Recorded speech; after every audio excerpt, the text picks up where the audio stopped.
Yes. Yes! Hello, YouTube. Hello into the future. We are going to start Chapter 7, probably finish Chapter 8 today. Let's continue with the arc of Satsuko is horribly abused and miserable.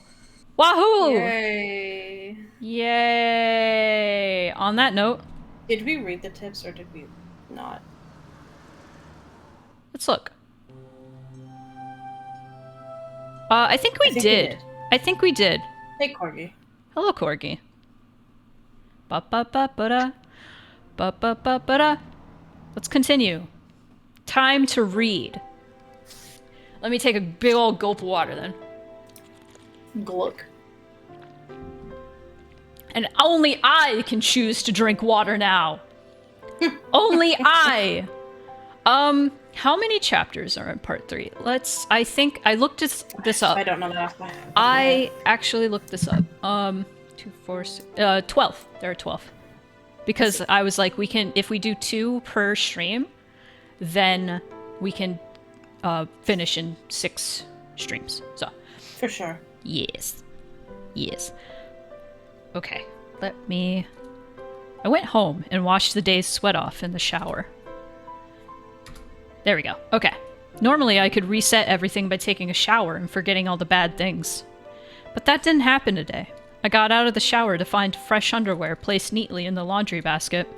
Normally I didn't stop to think about it, but today I felt happy at my mother's consideration. At the same time, however, it made me realize how much Satoko must be suffering. At the very moment I was appreciating this gentle kindness, Satoko might be being bruised by her uncle's cruel words. I went up to the second floor and shut myself in my bedroom. Then, facing my desk, I folded my arms. My topic of thought, of course, was Satoko. We thought that if we could just get a public agency to intervene in the right way, the problem would be solved.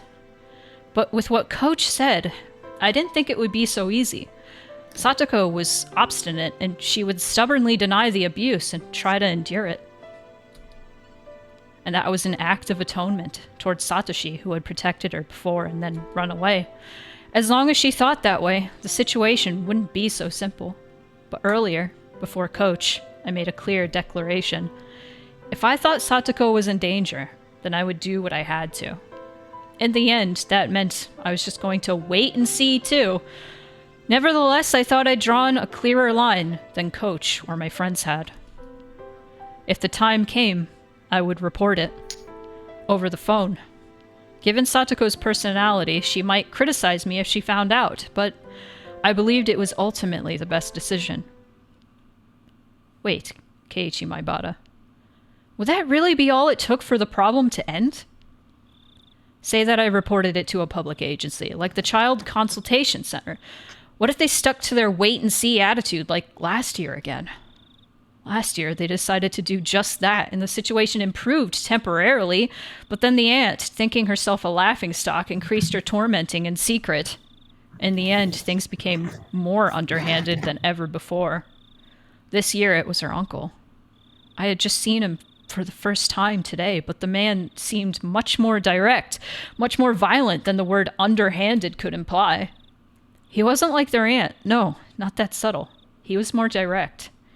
He might also assault her with punches and kicks. That could easily be discerned from the bruises and such I saw on Satoko's body. Shit. You're too naive, Keiichi Maibata. However heroic it may seem to report what was happening, if it doesn't save her, then it doesn't mean anything. Reporting things to a public agency was only one option, and leaving everything to them would be dangerous. We would need something more to guarantee Satoko's safety. I scratched madly at my head, thinking, then tilted it back, wanting at least a little bit of calm. The memories of angry arguing with my friends today came to mind. I was embarrassed that I hadn't realized it until Rena said something. She was right. My house is big. Compared to all the houses with the straw-thatched roofs? Roofs? Isn't it roofs? Or am I losing my shit? In Hinamizawa. Okay. I am losing my shit. In Hinamizawa, it was really big. There's straw-thatched roofs? We did actually have empty rooms. I never thought that we were affluent, but also never that we were poor. I just didn't admit it because people would think I was arrogant. But maybe my family really is wealthy. Yeah, your house is really nice, Keiichi. We had a few rooms we could lend to Satoko. I've actually known a lot of people like Keiichi where they're like, oh, we're not rich. And then you go to their house and you're like, dude, you have like 3 stories. What do you mean? The guest rooms are only... You have guest rooms, you're rich. If you have guest rooms, you're rich. I'm sorry. The guest rooms are only in use when people related to my dad's job come and stay every once in a while. Plus, if we cleaned up a few of the rooms my dad uses for storage, they could work for her as well. As for food expenses, that might have been a more serious problem than a kid like me could imagine. Lunch every day would be manageable. All of our friends would just have to bring a little bit more for lunch than they usually did. With everyone pecking at everyone else's food anyway, it would be manageable. For breakfast and dinner, though, that would have to be up to Mom. I would need to convince her to lend Satoko more than just a room. Of course, I don't even think convincing her of that would be easy. About how much did it cost for one person to eat? How many tens of thousands of yen per month? They couldn't complain about it if I shouldered that, could they? I only had 10 or 20,000 yen in savings, but it was something. Isn't that, that's $200. Not bad. Actually had even more thanks to New Year's gifts and such, but my parents had taken all that and put it into a fixed time deposit. If I could get access to that, it should add up to a lot of money. And if I got that far, I should ask Mion and Rena to share some of the burden. Of course, I wouldn't depend on that. Rena got mad at me, didn't she? About how I shouldn't just shove responsibility onto others. I'd have to ask for help. Even so, I'd basically be saving her myself. I would follow through on it. Oh, but it wouldn't be only food expenses. There are a lot of other things that you couldn't do without, like baths and laundry. My mother was awfully methodical and strict about cutting out inefficiencies, and for once, that was troublesome. She might even make reference to the money it would cost for the detergent Satoko would use for her own clothes. I couldn't think only about food expenses. I needed more money. Hey, wait, Keiichi Maibata, since when was all this about money? Even if you could afford it, you would need your parents' permission first. They'd be looking after your young girl for a really long time. What would I say to persuade them? Just calm down a little bit, Keiichi Maibata, and you'll realize right away that you can't. Even if you asked them seriously, they would tell you to call the police.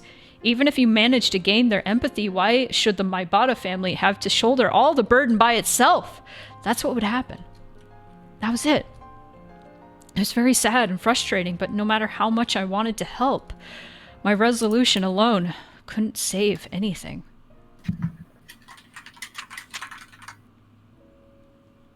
Can hear your typing. There you go. Are kids... Are they really this powerless? I felt frustrated. I believed my feelings were stronger than anyone else's. I even thought they were stronger than Coach's, and yet... At that point, there were 2 knocks at my door, and Mom poked her head inside. Yay, there you go. There you are. Were you awake? I've been calling you for dinner for a while. Oh, yeah, I'm coming. As someone financially dependent on his parents, I shouldn't say this, but I just sat around doing nothing, and food suddenly appeared. It felt so natural to me that I'd shamelessly thought of it as the responsibility of the parents who gave birth to me. But when I realized that natural thing was actually a right, I came to realize just how hard it was to grant that privilege to others. Even the boring meal in front of me, no better than it ever was, had more meaning than that tonight. There was food for 3 on the table right now, for Dad, for Mom, and for me. I couldn't imagine how hard it would be to add another place at the table. Think, Keiichi Maibata. If it was hard to make food for 4, then just think about how 4 people could eat food made for 3. Oh, I changed around the way I thought, and with that, I began to consider an unthinkably bold plan. That's right. I didn't need to get my parents' permission. She should just live here in secret. I got upset when I found out a while ago, but if I remembered right, if you climbed out the window, then shimmied down the first floor roof or the gutter, you could go in and out of the house directly from my room. Satoko's physical ability far surpassed my own, so it would be even easier for her. I hadn't even thought about it, but her living here secretly was actually a necessity. I'd only have to bring Satoko to my house when the public agency said they would wait and see. In other words, if Satoko's uncle continued to be her guardian, if, in such a situation, word got out that she was here, her uncle would barge in and drag Satoko back with him. Her uncle was her rightful guardian, so my parents would hand her over without an argument, no doubt. So, I needed to keep it a secret that she was living here. If it needs to be a secret, then having my parents' help would mean a lot, but gotta deceive your allies first, like they always say. Who says that? They always say that. Oh shit, they? They. Okay. Fuck, not they. Not them. Persuading my parents was an unrealistic proposition, so I'll search for a way to have her live in secret. When I was around, she would just have to be really quiet in my room on the second floor. The issue was the daytime. If she was hiding from her uncle, then she shouldn't go to school. It might be lonely, but not going would be the better option. I could easily teach Satoko the stuff she learns in her grade. Actually, during school, I mostly help all the younger kids out rather than study my own stuff. I just gotta say, this, way of thinking for Keiichi, I have actually been in this exact place when I was, the same age, which is fucking crazy to me. Yeah. You may be thinking to yourself, wow, Keiichi, that's really stupid. But I was a 16-year-old at one point, and I actually had the same exact thought process happen to me. When you're desperate as a kid. When you're desperate as a kid and you know somebody who has a less than ideal living situation with their guardians, and you're just like, I'm gonna save you. You can live with me in secret. That is the most 16-year-old mindset to have. I've had it. Anyway, let's continue, Keiichi. I've never related to this boy so much, this stupid boy. I was also stupid when I was 16. Anyway, during the day, I would need to go to school, so I wouldn't be at home. My parents respected my privacy now that I was this age, so they wouldn't go snooping around in my room while I was gone. I think. If she holed herself up in my room, it would be okay, right? If my parents did come, thanks to where the second floor was, she could hear their approach from the sound of them coming up the stairs, and there would be a little bit of time before they got all the way up. I estimated a few seconds, that she would be able to hide herself in the closet. Wait, Keiichi! Something doesn't make sense. If she can't go to school, then what'll she do for lunch? Calm down already. I could just leave her my own lunch, couldn't I? I should just go to school without lunch and get everyone else to split theirs with me. Okay, that's good. No more contradictions or oversights, right? Oh, breakfast and dinner. I could somehow get her to go without breakfast. I can go with 2 meals a day when I sleep in on Sundays, after all. Every night, I'd pretend as though I had a bigger appetite, then ask for a bigger helping. And then I could just somehow give part of that to Satoko. It's a brilliant plan! As a test. I stood up from my seat, with my plate of fish in my hands. What's wrong, Keiichi? Sit down and eat your food. Well, I'm kind of not in a good mood. Could I eat up in my room? You'll make a mess. Eat dinner at the dinner table. Sorry. Hey, wait. I only tried to take away 1 plate of fish and they ganged up on me? In reality, it was impossible for me to smuggle food away without my parents knowing about it. But it must have been worth taking the time to think about. There must be some trick, some method to avoid them realizing. Even if I can't think of one today, I might think of one tomorrow. My appetite was rapidly fading, so I finished early and went back to my room. I went back there and tried to think about it from Satoko's point of view. For example, let's say my parents were coming up the stairs right now. I've got to hide. I opened the closet. Clatter, clatter. It didn't open quietly. Hey, wait, didn't it always open real smooth and quiet? Why was it suddenly doing this now? Was this house even structurally safe? Was it already showing signs of dilapidation? Or were the hinges just not greased well enough? Dilapidation is one of my favorite words. I love it. Could I just apply some lubricating wax? The sound itself may have been soft, but it left me uneasy as to whether my parents would detect it happening when they climbed the stairs. But this was an easy problem. I could do something about it. I just had to fix it up a little bit so it didn't make noise anymore. For now, I'll close myself in the closet as though I'd successfully hid. I basically always left my futon out on the floor. I couldn't think of any real reason my parents would want to go into my closet. Even so, there still might be some reason they would. I might need to construct some sort of camouflage so that she wouldn't be noticed even if they did open it. But the more she worried about that, the less time she'd have to actually hide, meaning it would be more likely they'd hear a noise. And then, I suddenly had to go to the bathroom. The bathroom?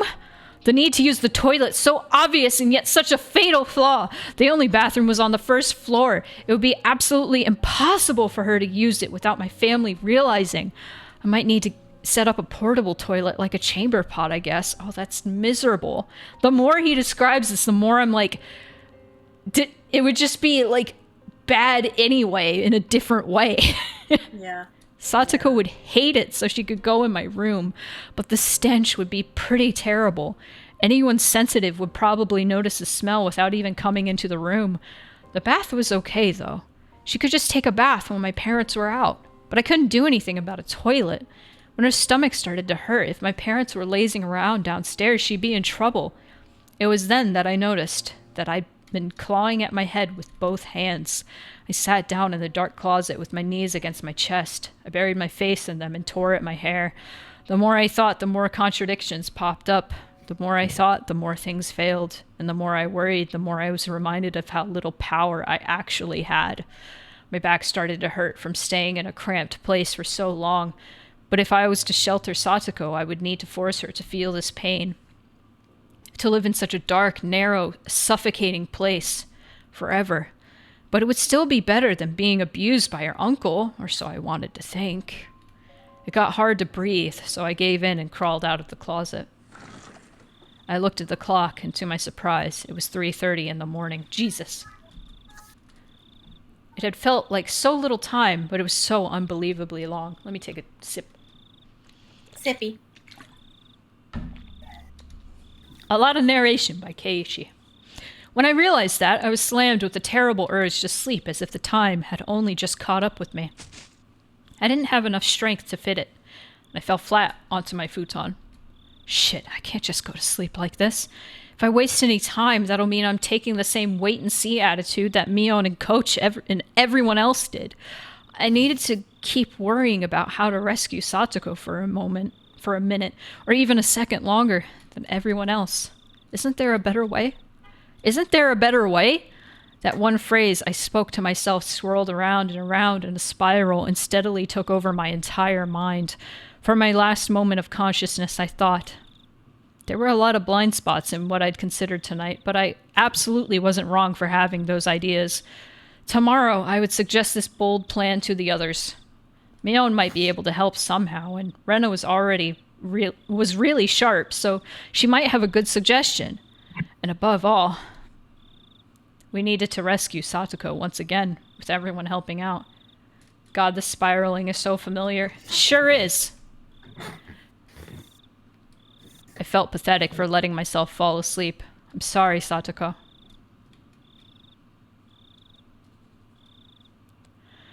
I'm sorry, Satoko. It's 3:30 a.m. and I must sleep. You can't help your friends when you're exhausted. No. If that was the end of the chapter, that's absurd. Okay, here we go. The ceiling blurred into view. It was hot. There was a thin layer of moist sweat on me. The voices of the cicadas permeating my room were somehow grating to my head. Wait, today's not Sunday, is it? I remembered today was a weekday and quickly brought myself to consciousness. And then finally, I leapt out of bed. Or leaped out of bed. The clock read a little before 10. Oh, brother. I was totally late. When I wandered downstairs, my mom would get mad at me. There was nothing I could do, though. After reviewing the schedule for the school day for a moment, I suitably rearranged the stuff in my bag. I hurried and got dressed, then went down the stairs. There's no sign of my parents anywhere. Maybe they went out somewhere together. So that's how it was. My mother had probably woken me up once this morning, but then I fell back asleep without remembering it. And my parents, thinking I'd gone to school, left. Something like that probably happened.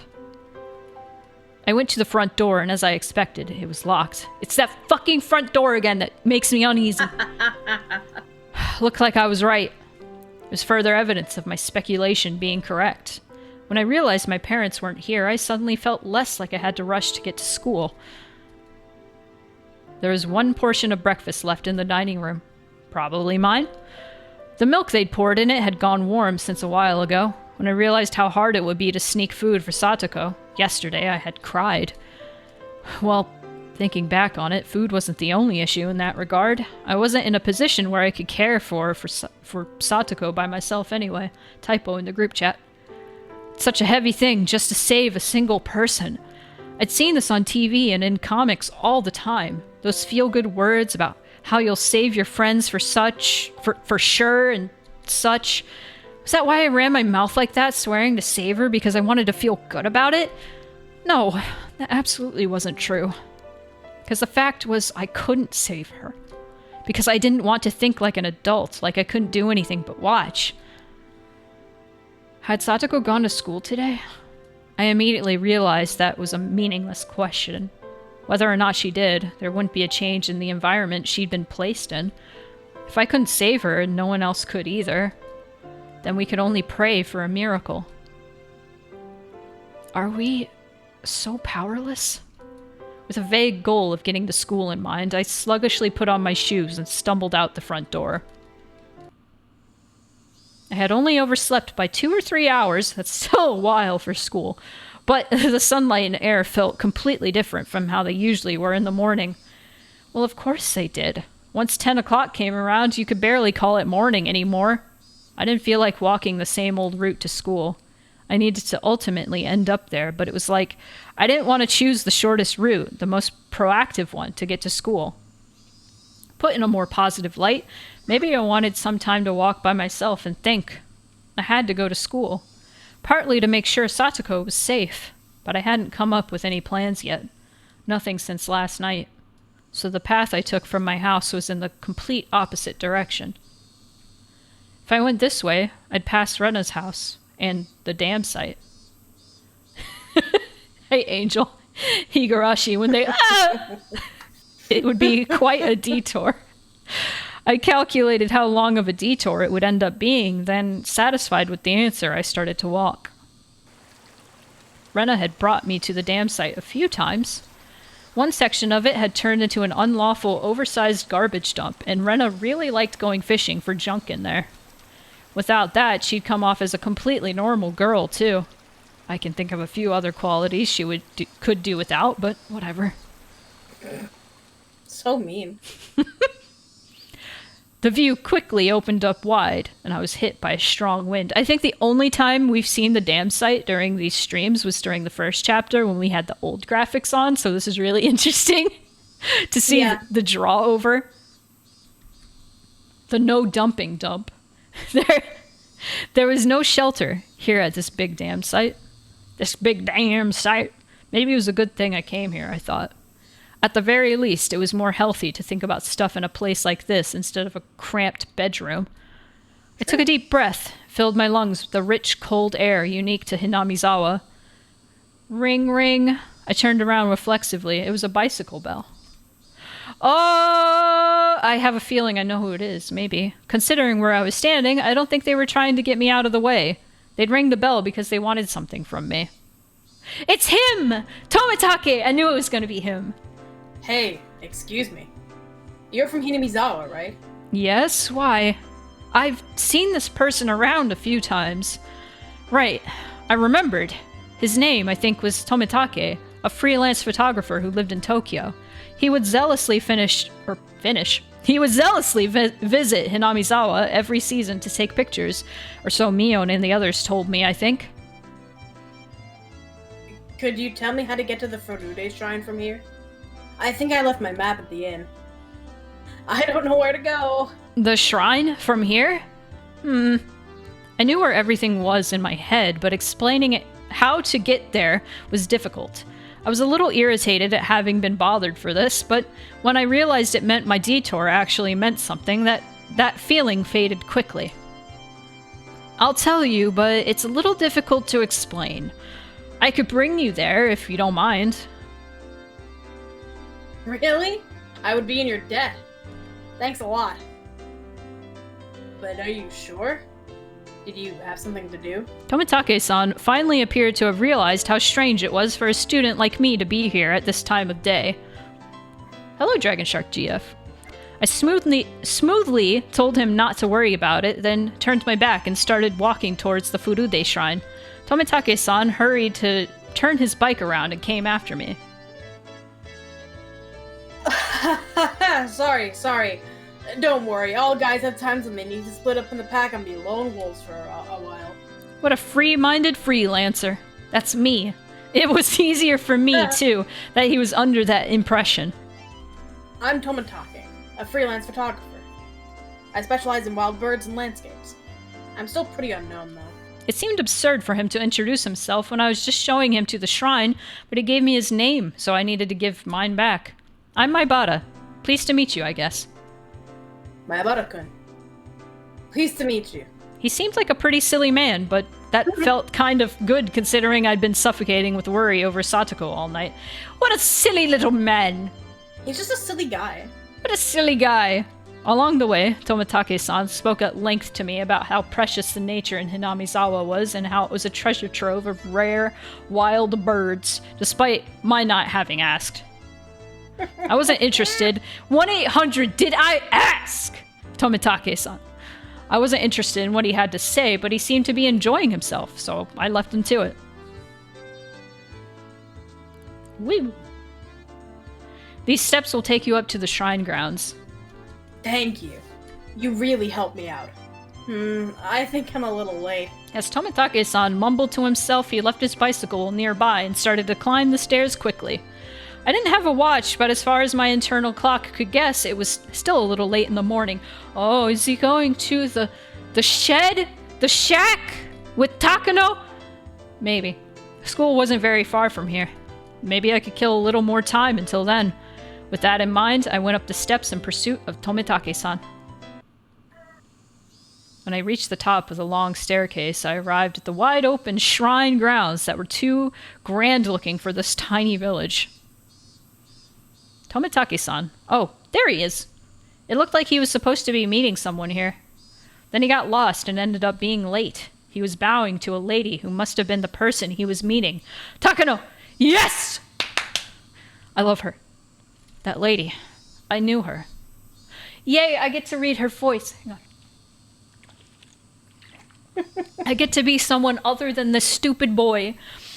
I gotta do my sexy voice. Hang on. He's sexy. I gotta get into it. Oh, is that you, Maibara-kun? Hello there. Are you off from school today? I sounded so British. What? Oh, Maibara-kun, you followed me? I wasn't really planning to. I just wanted to kill... I thought it said I just wanted to kill someone. I just wanted to kill some time. Oh my. Arriving at work late like an executive, how refined. You certainly are famous, taking the time to look like a big shot. What was I, a celebrity? Well, she did say my name out of nowhere, anyway. I was oddly concerned about what she meant by famous. Oh, you still can't remember my name? I keep reading everything she says so British. This is Mio Takano-san. She works at the village clinic. Maibara-kun, you seem healthy, so you probably haven't been to the hospital much, have you? I'm just realizing now Takano reminds me of one of my friends. I was like, wait a minute. That's right. She's a nurse. She has a morbid curiosity and weird shit. I know someone like this. Now that we're finally acquaintances, the next time you're sick or anything, I suppose I'll give you a little bit of special treatment. You're so fucking scary. So Tomatake, Canon, Nikon, or Sony? Well, we didn't really have those brands in the know back then. Really? But I'd say, I mean, they were around, but like, there wasn't like a brand competitive scene. I don't feel like you just gotta pick the camera. Possibly. But if I had to choose, I'd have to go with a traditional Polaroid. Hell yeah. Hell yeah. This lady named Takano-san, I kind of didn't remember her. Also, hello, Red Line. Maybe we'd passed each other on the street a few times, but I was pretty sure this was the first time we'd talked. Well, this is Hinamizawa. Even if I don't know a person's name, it's not unusual for them to know mine. Hello, Jordan. How are you? I glanced at Takano-san and saw she had a bag and a camera. Are you a photographer, partners? Was that why you were meeting each other? They're cosplayers. They're cosplayers! No. Oh, we're nothing like partners. I am but an amateur. She talks British. That's my excuse. And Jiro-san is gently initiating me into it. Right? Ooh. I feel that, Jordan. That's not it at all. Takano-san is a quick learner. She could take pictures just fine without my guidance. I mean it. I couldn't tell which of them was ahead in the conversation. Well, they were certainly one couple you wouldn't get tired of watching. The festival is finally coming up the day after tomorrow. I hope I can take some good pictures this year. I plan on taking some shots of the setup tomorrow. I want to capture the festival energy shown by the preparations for it, too. Oh, I just remembered. There was some village festival called Watanagashi or something the day after tomorrow on Sunday. They hold a service with a pile of old futons in order to give thanks to Hinamizawa's guardian deity, Oyashiro-sama, I think? Oh, you're correct. You have quite extensive knowledge despite just having moved here. Yes, it is a festival, to give thanks to Oyashiro-sama. Takano-san smiled somehow meaningfully, but didn't tell me what part of a festival to think Oyashiro-sama needed to be laughed about. What? Let me reread that. Hold on. Didn't tell me what part of a festival to think Oyashiro-sama needed to be laughed about. I have no idea what that sentence is trying to tell me, but okay. Because she was, like, giggling a bit and he doesn't understand what's funny. Gotcha. It just was worded kind of strange. A little bit. A little bit. Cryptic as ever, Takano-san. But I do wonder what'll happen this year. You know what they say. If it happens twice, it'll happen a third time. And it's already happened 4 times. I think there's less evidence that it won't happen a 5th time, don't you think? I knew what they meant by their whispered exchange. On the day of Watanagashi, a freak death always occurs, which people call Oyashiro-sama's curse, and as a disappearance occurs that people call being demoned away. You good? Sorry if you heard that. No, I didn't hear anything. I just heard, fuck. Yeah, I, scratched... I had, an itch on my eyebrow, and I scratched it, and I didn't realize I had, a spot coming up there. Uh-huh. It's so fucking painful. Oh! I've done that before. I don't care things. about how spots make me look. It's whatever. Everyone gets them. But, I do hate how much they hurt. Oh, my God. Oof. Oof. Take your time. These strange events had happened 4 years running, and Watanagashi, rapidly approaching the day after tomorrow, marked the 5th. Well, Yoshida-sama puts a curse on enemies of the village, huh? If it does happen this year, then I wonder who will find themselves at gunpoint. Oh, and I always come here to pray and donate money whenever I visit. It won't be me for sure. Are you sure about that? It's been you 2 times in a row! And they say if it happens twice, it'll happen a 3rd time. Yeah. It was also Takano both times last time. Well, the first time she got demoned away, the second time she got killed. In a different dimension somehow. I don't know, it was weird. Oh, is that so? They say that Oyashiro-sama has been especially harsh on outsiders recently, My Barakun may have only just moved in, but he's a proper member of Hinamizawa. But you, Jiro-san, are a stranger who only comes once a year. I wonder, will he let you go this year? That's harsh. She knows some shit. She knows some shit. I know she knows some shit. Tomitake-san was the only one with a pained grin, but we all were smiling, me included. Oyashiro-sama, the one who used a curse to kill people involved with the dam construction project, one after the next. He killed the dam construction manager. Stardust wishes hello. Killed Satoko's parents for supporting it, and the next year he even killed her aunt. If the demoning away was part of that curse, then you could add Satoshi to the list of victims. As I thought about it, I realized that in the serial freak death incidents, the overwhelming majority had the last name Hojo. Half of the deaths and disappearances had come from the Hojo family. The Hojo family lived here in Hinamizawa.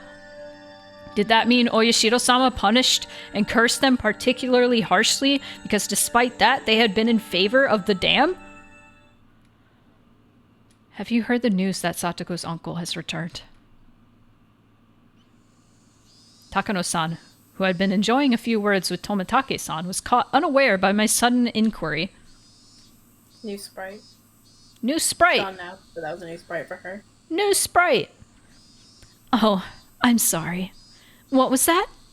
Satoko's parents were killed by the curse, and her aunt, too. So I was wondering if maybe if you went in order, her uncle would be next. Her aunt had a miserable death from the curse last year, and her uncle let his fear take over and fled into town, right? Oyashiro-sama doesn't allow people to try and abandon the village, does he? I hadn't intended to be quite this persistent. But those words, they just flowed out of my mouth without me thinking about it. What is going on with this town? Good question. We're in like the third... The summer has restarted twice. It's been a long journey. But those words, they just flowed right out of my mouth without me thinking about it. Right. Worst nightmare, honestly.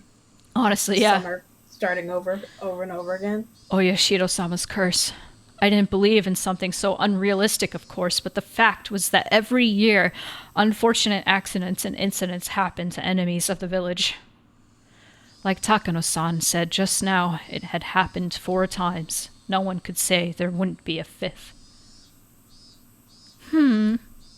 That's an interesting suggestion.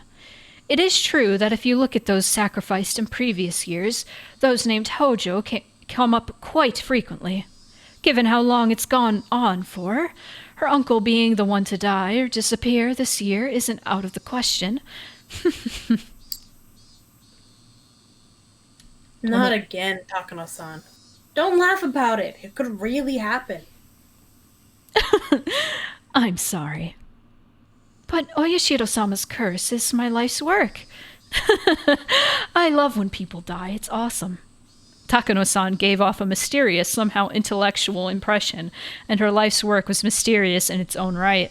She probably really liked inexplicable, supernatural phenomena or something. Takano-san, you seem like you know a lot about Oyashiro-sama. Give me your honest thoughts. Given that he's a Hojo and that he's returned, what are the chances that the uncle will fall to the curse? You've clicked on her unskippable cutscene. Have I? She's going to infodump for 3 years. Oh boy, let's go! Yes, time to read a lot. Let's go! I wish you guys could see me swig my water. My what? You seem like you really want this uncle of hers dead. That's not...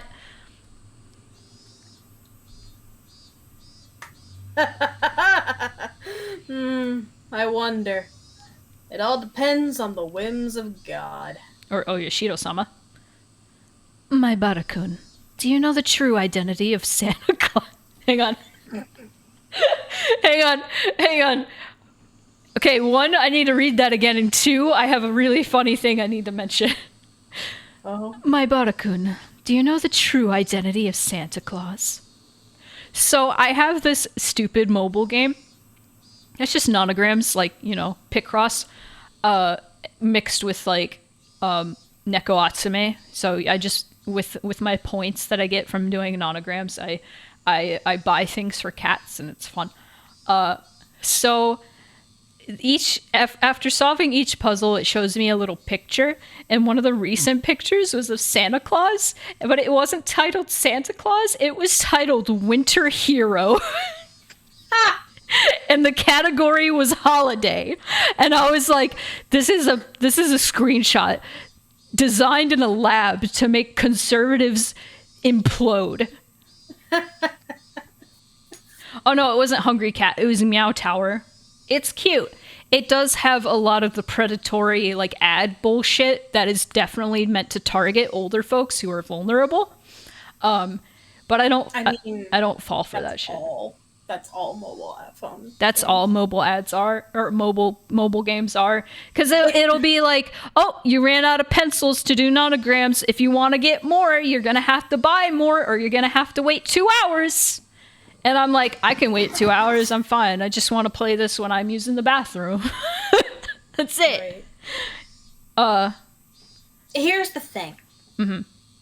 You've unlocked my unskippable cutscene. Yeah. I'm so unfathomably passionately angry about the state of mobile gaming. Mm-hmm. And I feel like a lot of this has happened because there's sort of a weird elitism that quote-unquote gamers have about mobile gaming. Yeah. Which is that if you play mobile games, you're not a real gamer. Those aren't real games, which has kind of led to mobile games not having the same, like, legal litigation that regular games have. Mm-hmm. Can you imagine if, like, fucking the next Zelda game, you played it for a couple hours, and then all of a sudden, fucking Doug Bowser pops up and is like, hey, everyone, we need to show you an ad. Yeah. People would go fucking ballistic. Yeah. No, like, it sucks, because I am a 55-year-old at heart, and I really love mobile games. I love games like Bejeweled. I love crossword puzzles. I love jigsaw puzzles. I love nonograms. I love just shitty mobile games like that. I love games like that because it's mindless, and like when I am first waking up, my first thing I like to do is play stupid games like that. And the fact that like every single game that I find is just riddled with merged mansion ads, and I'm just like, no, I don't care what grandma is hiding. I don't care. Stop. It makes you wish that you were a politician looking at the state of mobile games, and that you had the power to create laws where you, like, that shit was illegal. Yeah. The problem is technology and video games, the internet, technology in general has advanced so fast that politicians do not understand technology at all, and the laws to regulate a lot of the shit have not been able to keep up. So there's just very malicious like ad shit, especially with mobile ads, because they know the people playing those are like in their 60s or older and are susceptible to like pay $3 and you can play more. They're susceptible to that. It sucks. Anyway, my dad was scammed this week. No.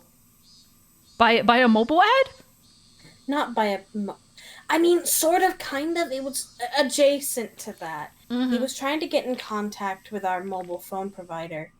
And when he Googled the number, it gave him a scam number. Oh. I hate the state of the world. And I hate how everything is designed to scam vulnerable people, especially like older people who aren't very technologically savvy. It pisses me off. I hate it. And I wish... We can't even have, like, fun scamsters anymore. No. There's no snake oil salesmen who have a funny mustache. Yeah. This is what Higurashi streams are all about. Us going on unskippable cutscene tangents while the Higurashi yell in the distance. Yeah, the same thing happens for the dealership I get my car maintenance at. I even told them the number was fake. Oh my god. That's fucked up. Anyway, shall we continue Takano's? We shall. Do you know the true identity of Santa Claus? Huh? I like how the entire time we talked about that was the line on screen. I got a strange question all of a sudden, and I couldn't immediately answer because I still believed in Santa Claus because I'm a little baby boy. What, you don't know? It's your daddy. The daddies in everyone's family. Wow, Takano saying daddy is weird. What? That's what you meant? Well, of course. Everything ultimately comes down to humans in the end. After all, humans are the only ones living in the world. Fuck the animals. That's right. Animals aren't alive. Oh, strange things should be explainable in terms of human actions. Felt like I put that somewhat strangely, but Takano-san was not as dissatisfied with that reply as I might have guessed. Oh, it's impressive that you've caught on to that at such a young age. You're right. Strange things that happen. 15. When did everybody stop believing in Santa? Go! I was 7. I want to say I was around 7, 8, or 9. I don't know exactly. Yeah. But I remember waking up by accident on Christmas Eve and seeing my parents pulling the presents out of the closet and just being like, oh, yeah, that makes sense. And then going back to sleep. Okay, quick tangent. I'm sorry to go on another tangent, everybody. I know I've told this story before, so I'll do it really, really quick. I made a list to Santa, and it was all expensive shit because my family was poor. And I was like, if Santa's real, he'll actually get me these things. And so I sent it to the North Pole as per usual. And my family were like, what did you ask Santa for? And I went, I'm not telling you, Santa knows. And then I didn't get any of those things. And I was like, I see. Santa is not real.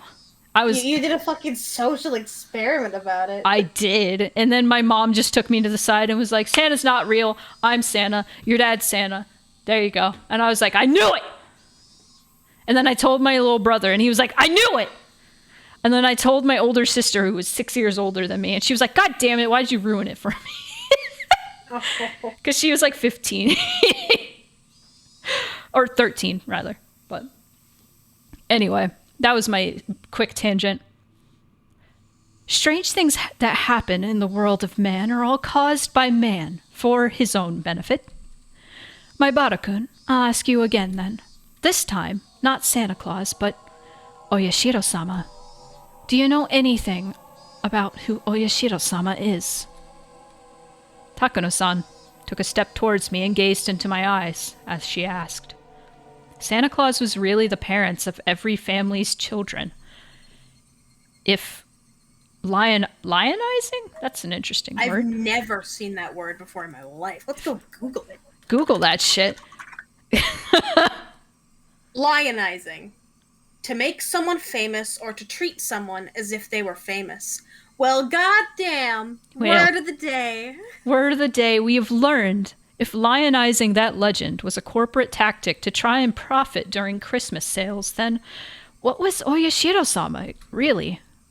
Okay, my theory is that Oyashiro-sama is to the Santa Claus of like the Krampus. It's like Krampus. Like this is the thing we made up to get people to behave and stay in the village and be, obedient, I guess. Oh, didn't you already say? There are only humans in this world. Everything can be explained by human actions, right? I'm gonna fax some logic, this 14-year-old. Maya Bada-kun, keep this to yourself, okay? This string of freak death incidents actually attributed to Oyashiro-sama's curse. Takano-san's view is that they may be premeditated homicides, performed by the people of Hinamizawa and based on some kind of ceremony. One moment. I was just snoozing the ad real quick. Because there's shit happening. No, don't misunderstand me. My life's work is to research teachings, thoughts, and cultures from the viewpoint of folklorism.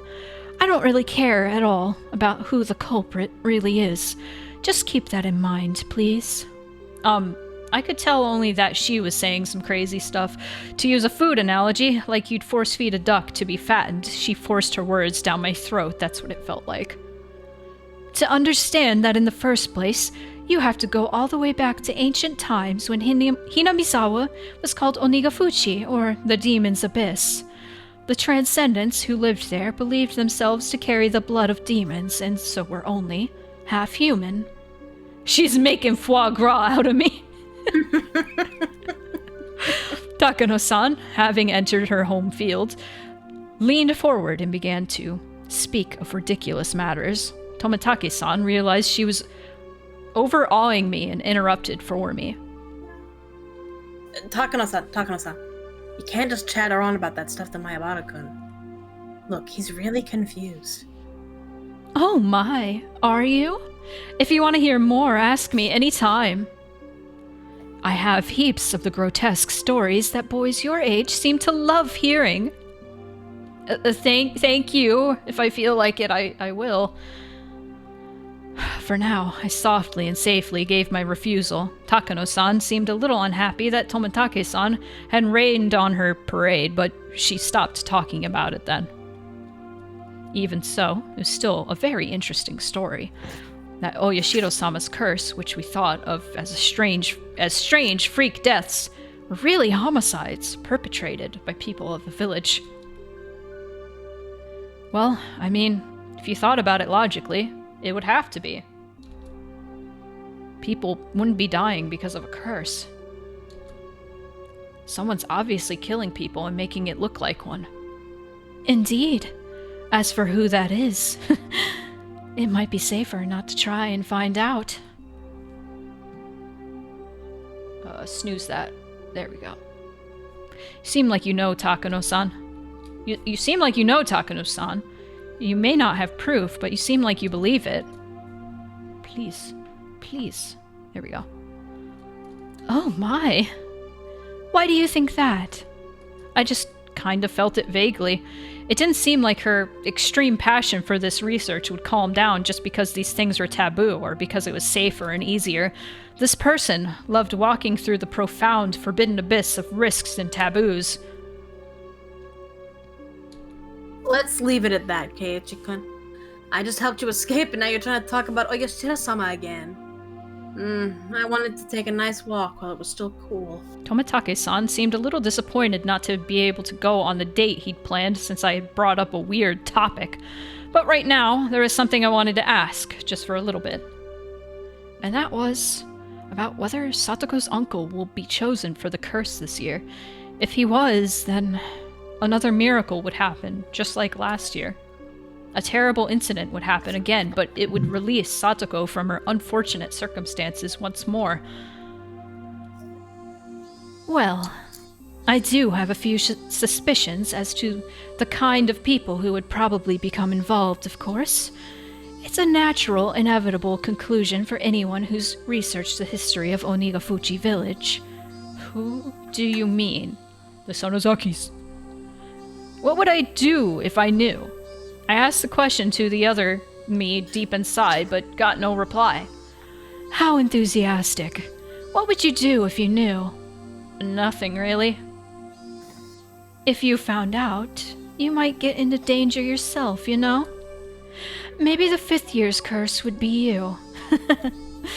Takano-san, toying with taboo, gave a devilish, satisfied smile, as though nothing in the world would be more amusing. She was probably trying to tease me, but I didn't feel like going along with her little game one bit. You like to talk pretty big, but you don't really know yourself, do you, Takano-san? I'd felt a tinge of irritation at Takano-san's roundabout way of speaking. But those emotions escaped my mouth like water flowing through a strainer. Even I was surprised at how directly I had spoken out about what I felt. Of course, I wasn't the only one taken aback. Oh my, you're something. You may be just a boy, but you can still provoke people. How unexpectedly rugged. I don't dislike people like that, you know. Takano-san's tongue poked out of her mouth, and I was convinced that it was long, thin, and split in the middle like a snake's. All right. I'll tell you then. But you have to promise me 3 things first. 1, not to regret it, no matter what I tell you. 2, not to tell it to anyone. 3, not to tell anyone I told you. This is how you get in on that curse, Keiichi. This is how it happens every time Takano info dumps to you. I gulped firmly and nodded. Tomitake-san made an exaggerated expression of distress, gave a dry, vague smile, and lit a cigarette. Please tell me, who is putting this curse on people? Who is it? Who's deciding who gets cursed? And after I said that, I finally realized why I wanted to know. The end. They put a bar over my head. Oh! Tunnel vision!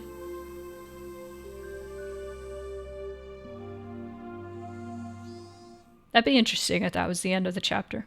It's not. But I think it's a good place for a break. Yeah, we should probably take a break now that nothing's happening. I wanna go get a little bit of chocolate. Nice little song.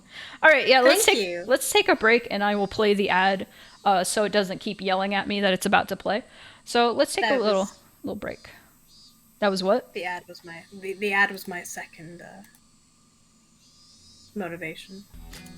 Have you ever seen that meme of the cat that's in the cat tree with its tail sticking out above its head, and it's just captioned "The Nefarious Anglerfish"? I have. I love that cat. I love that meme. I'm gonna draw my persona as that. I got myself a little seltzer water, strawberry lemonade flavor. I'm so happy. Okay. Now that we're all stocked up on snacks and drink, let us continue. Woo! Okay. Narration continue. Many of my classmates were playing freely in the schoolyard. A few of them had just run out of the school building after putting on their shoes and tapping their toes to the ground. It looked like they had just finished eating lunch. From a time-manipulating standpoint, I guess I succeeded. You want to be... Oh, Mayabata-san, are you okay? A few girls noticed me and came running over. It was only natural they were worried. You'd think if someone wasn't there in the morning, they'd be out the rest of the day. Oh, I'm just late for school. Don't worry about it. Anyway, what about Satoko? Did she come today? The girls exchanged glances. I saw a thin shadow fall over their faces and knew the answer without needing to hear them reply. Satoko was absent today, too. When all was said and done, after being out 3 days, she'd only come back for 1. And now she was out again. Who knew if she would come tomorrow? Brah. Brah. Sorry, I looked away for 5 seconds. Brah. Yeah, but the teacher said she got a phone call from Satoko-chan. She said she had a cold. Chie-sensei said everyone should make sure to rinse their mouths out really well. Wait a minute, Chie-sensei. That's a little too thick-headed, don't you think? You're a teacher, aren't you? Why can't you be more sensitive and catch on to the fact that your pupil is sending out an SOS? But even if she did, there was nothing we could hope for. The most she could do was a home visitation. She didn't have any right to take Satoko from her uncle into safety. No matter the result, it would end up just like the public agencies with a wait-and-see attitude. I'm pretty sure, I don't know about in the 80s in Japan, but I'm pretty sure there are, like, things that teachers are taught, at least in American schools, where if they see signs that their students are being abused at home, they have to do something. I'm pretty sure. The things that they have to do are not necessarily things that will help. So even though it's law, a lot of teachers will just kind of let it skate by. Yeah. Because ultimately it could make it worse. Yeah. And a lot of the time the rules and regulations are just call home and see if there's any issues. And it's like, if their guardians are abusing them. They're not going to say, "Yep, I'm abusing that child." No. I have a literal story regarding this. You do? Of this happening to me. Oh God. So I think I've probably told this story on stream before, but I was not well off growing up. Mm-hmm. And there would occasionally be times where I wasn't able to bring in lunch for school. Mm-hmm. And most of the time it was fine. Mm-hmm. But this one day, I was just really hungry. I don't remember why, or if there even was a reason. I was just, like, starving to death. Mm-hmm. And I bring it up to one of the attendants who was on, like, lunch duty and stuff. Like, hey, I don't have any money, but would it be okay for me to, just for one day, go get a meal from the lunchroom? Because I wasn't able to bring a lunch with me today. Mm-hmm. And she gave me this really weird look. Yeah. And just kind of walked away from me. Yeah. And I was like, oh, well, that's that, I guess. That's that. Yep. Later in the day, I get called into the head of year office, which, like, every, I don't know if it works the same in the US, but every single, like, grade or year has, like, a pastoral head who is different for each year. Huh. Is it like a student, or? No. Okay. They're like a teacher adult. Okay, person. Gotcha. Yeah, we don't have that. We and have this person, I'll say her name on stream. I don't give a fuck. No. Her name was Mrs. Rushton. Okay. And everyone hated her. I still hate her to this day. I think she's a terrible, terrible, terrible person who should not have had the position that she had. Oh goodness. And she calls me into the office and says, Mrs. What's-Her-Face, I don't remember what that lady's name was, said that you said that you don't get fed at home.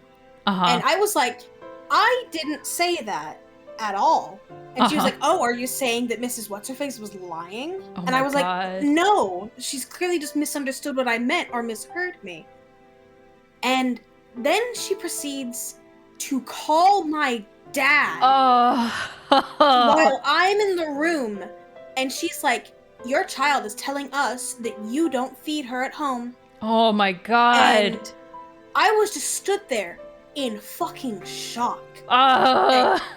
How atrocious that is. Like that was handled the worst it possibly could have been handled. Like, that is horrendous. That, like, the situation at home wasn't that dire, thank God. But imagine the reality in which it was. Imagine the reality where I'm not fed at home. Yeah. My parents abuse me every day. Yeah. They're not gonna say over the phone, oh yeah, that's 100% true. No! No, they're gonna say no, and then I'm gonna go home and get my ass beat. Yeah, like, okay. One thing, okay, continuing the tangent slightly, but this is, like, topical to the story. One thing that I always have fucking hated that frustrates me more than anything is in media when the kids are experiencing terrible grief, whether it be like some fantastical like thing or like some like serious actual like real life thing that happens, and the adults just don't believe them. Like, yes. Very, very good examples, and I hate to bring this up because fuck the woman who wrote this story.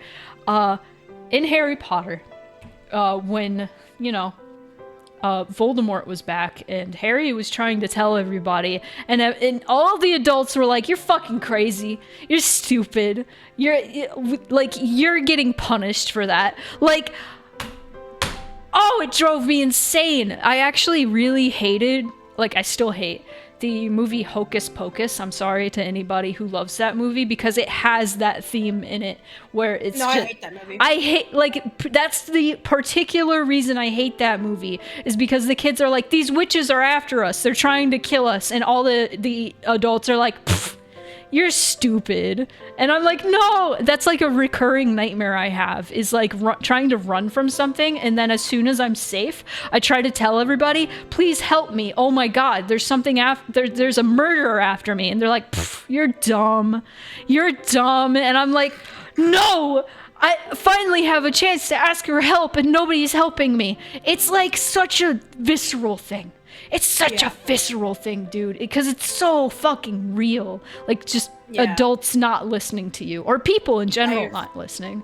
Like, I have stress dreams about that constantly. Like, it's the most common stress dream I have, is like trying to run from something and then just, like, as soon as you can get help, you can't.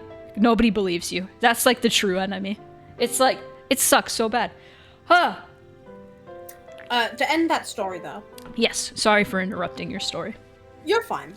She gets off the call with my father. Uh-huh. And she puts the phone down and she turns to me with just the most smug, hateful expression. And she says, well, your dad seemed really nice over the phone. Wow, what a fucking bitch. What a fucking bitch. I was forced to, the following day, again not have lunch because I was in detention for, lying. And I had to write 200 lines of I will not lie. Wow! Wow! I didn't do it. What? You didn't do it? I didn't do it. You didn't do it. No, fuck that. I went to the room, I didn't do the fucking lines. Good for you. Good for you not, like, I would do the same goddamn thing. And when they were like, why didn't you write your lines?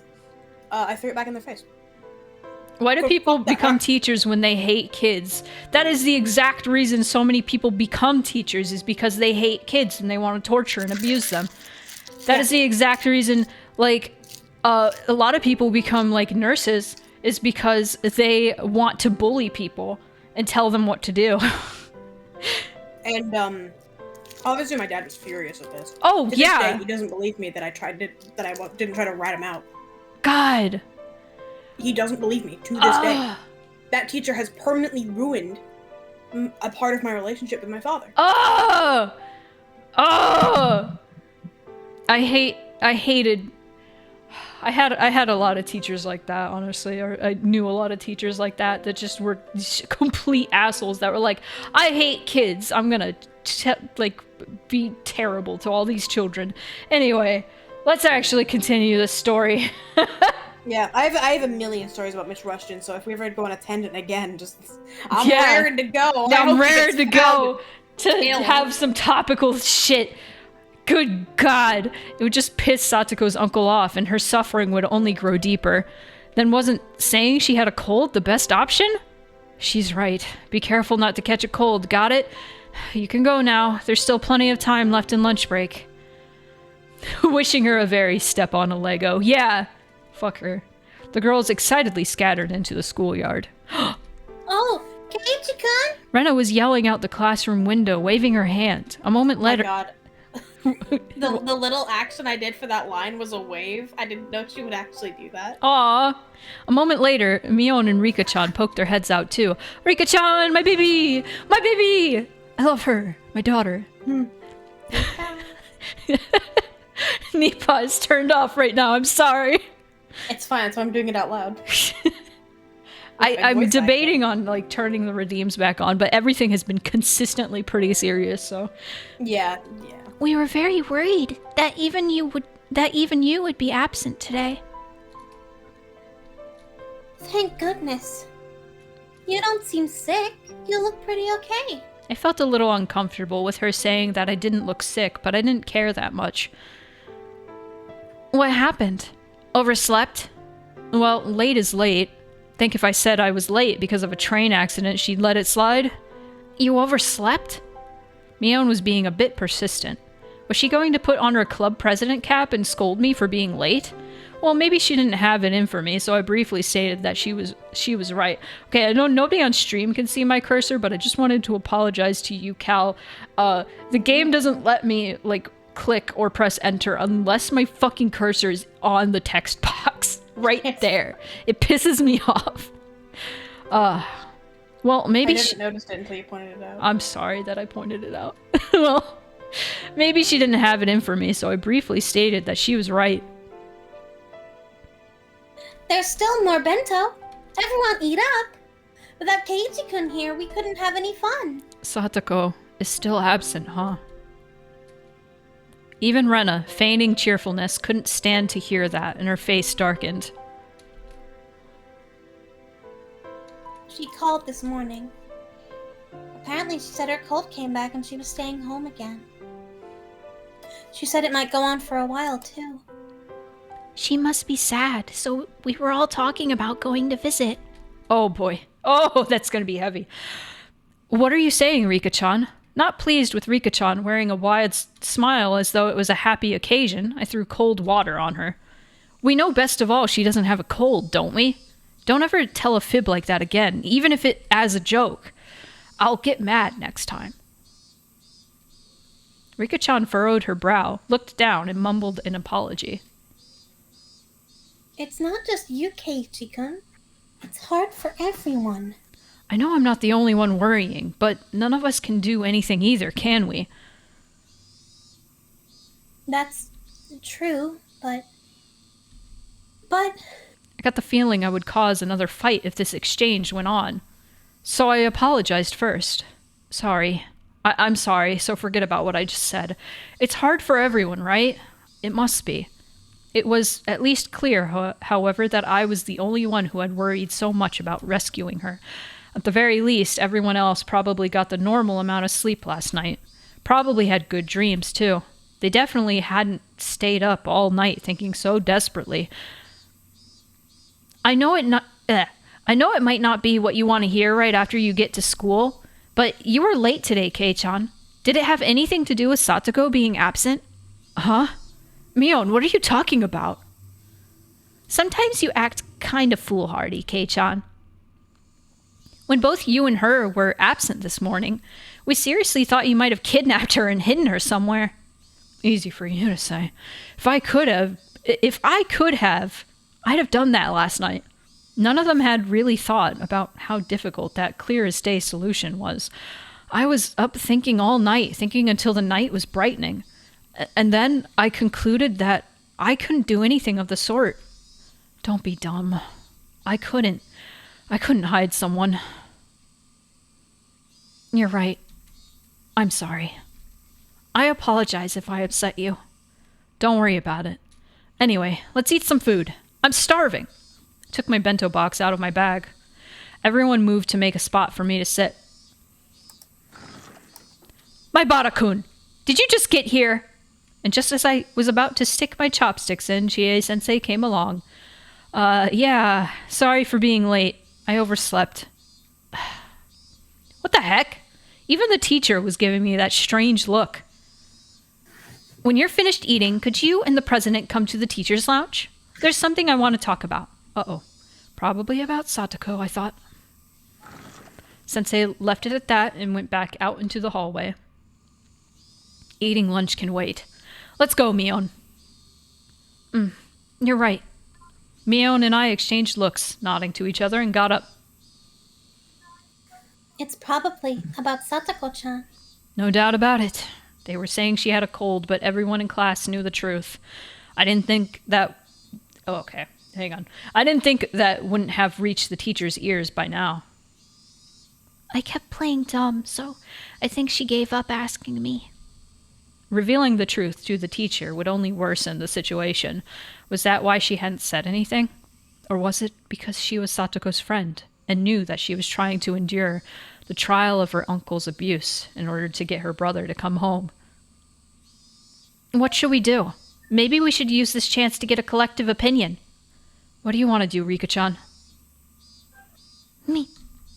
Satoko's closest and best friend was Rika-chan. However much I pretended to be her Nini, it didn't come close to the amount of time they'd spent together, so I felt like her opinion should be held in the highest regard. I know why Satoko is enduring her uncle's torture. Everyone looked startled and turned to me. Yeah, Mion looks pretty startled there.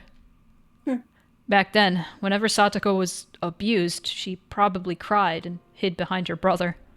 But Satoko thinks that, in the end, that's why her brother ran away. Who did you hear that from? The coach, I bet. I nodded quietly. Satoko believes her brother will come back if she can withstand the abuse. Maybe that's why she's trying to push through. But that assumption has nothing to do with Satoshi coming back. It hurts to say that about Satoko, but it's the truth. Mion, happy. Everyone hung their heads. Everyone was thinking the same thing. Satoko probably won't be happy no matter who helps her. She wants to withstand everything with her own strength. But is it really right to respect that? I don't think it is. Even if Satoko hates us for a while, I think there will come a time when we need to save her against her will. And I think that time might be now. I told them all about what I saw and how I felt when I went to Satoko's house yesterday. Keiichi-kun, so you think we should tell someone? Of course, only after we're sure that reporting it to a public agency will guarantee her safety. Without being sure of that, it could just get more dangerous for her instead. It's a difficult problem. You think we can get a definite promise out of the teacher? I had no confidence, but we had to try. Meanwhile, Rika-chan had her hand raised for a while, as if asking for an opportunity to speak. I will leave it to Keiichi. What? Is that okay, Rika-chan? Keiichi is thinking about Satoko more than anybody else here. If Keiichi thinks that we need to tell someone, then I have no complaints. Thanks, Mion. Rena, are you okay with that? Mion seemed to hesitate, not knowing if she should agree. But when she saw Rena's firm nod, she made up her mind and did the same. Okay, let's go, Mion. Right.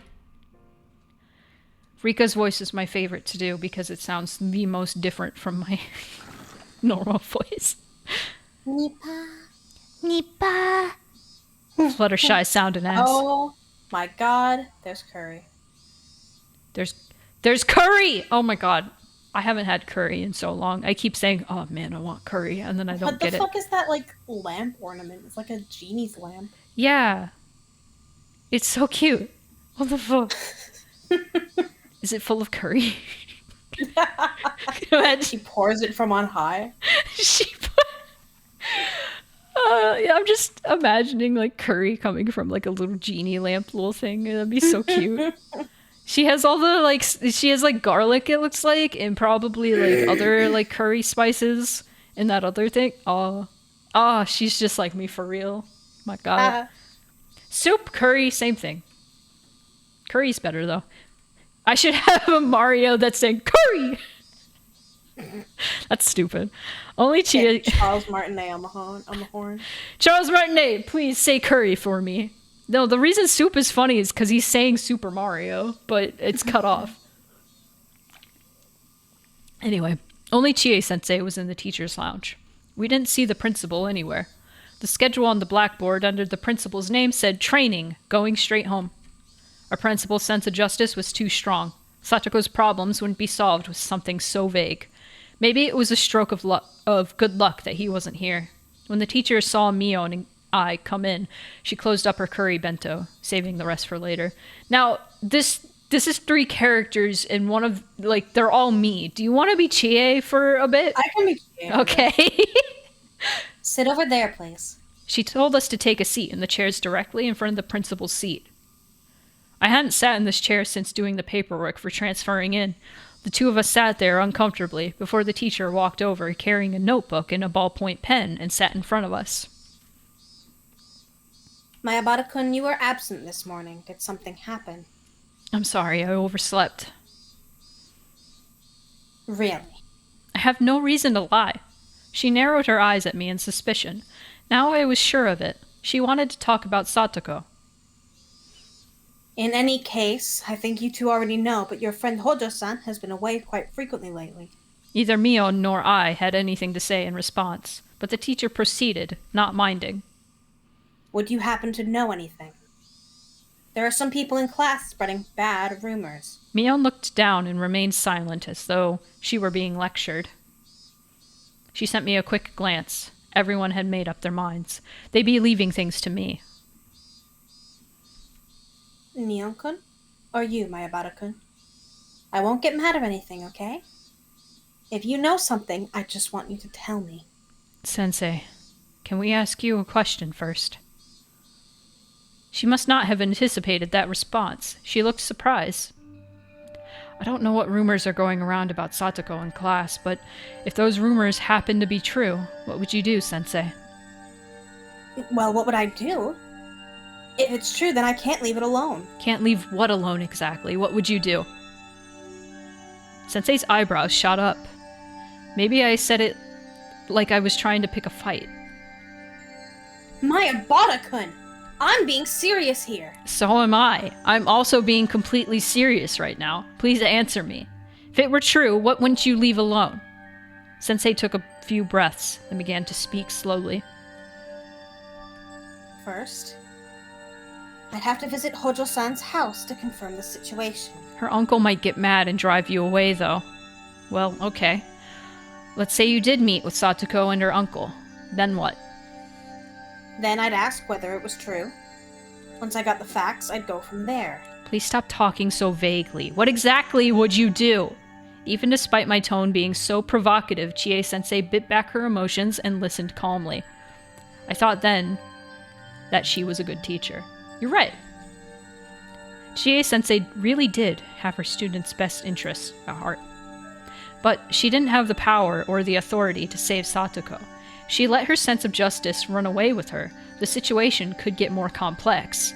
Sensei folded her arms, and for a few moments she closed her eyes as though mentally concentrating. And when they opened again, there was a strictness in her eyes I'd never seen before. There's a law called the Child Welfare Law.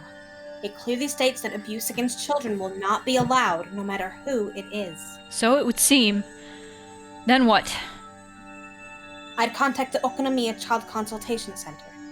You said just now that I would be turned away, didn't you? Child welfare officers can bring the police with them if the situation demands. They will not submit to intimidation. How many days would it take after you contact the social worker and submit the paperwork for her to be saved? It would be the same day. Their job is to guarantee the immediate safety of children. I know that. That's if they decide there's an urgent need. If they didn't, then they'd do the same as you. They'd go from there, and they'd just wait and see, right? They'd just watch.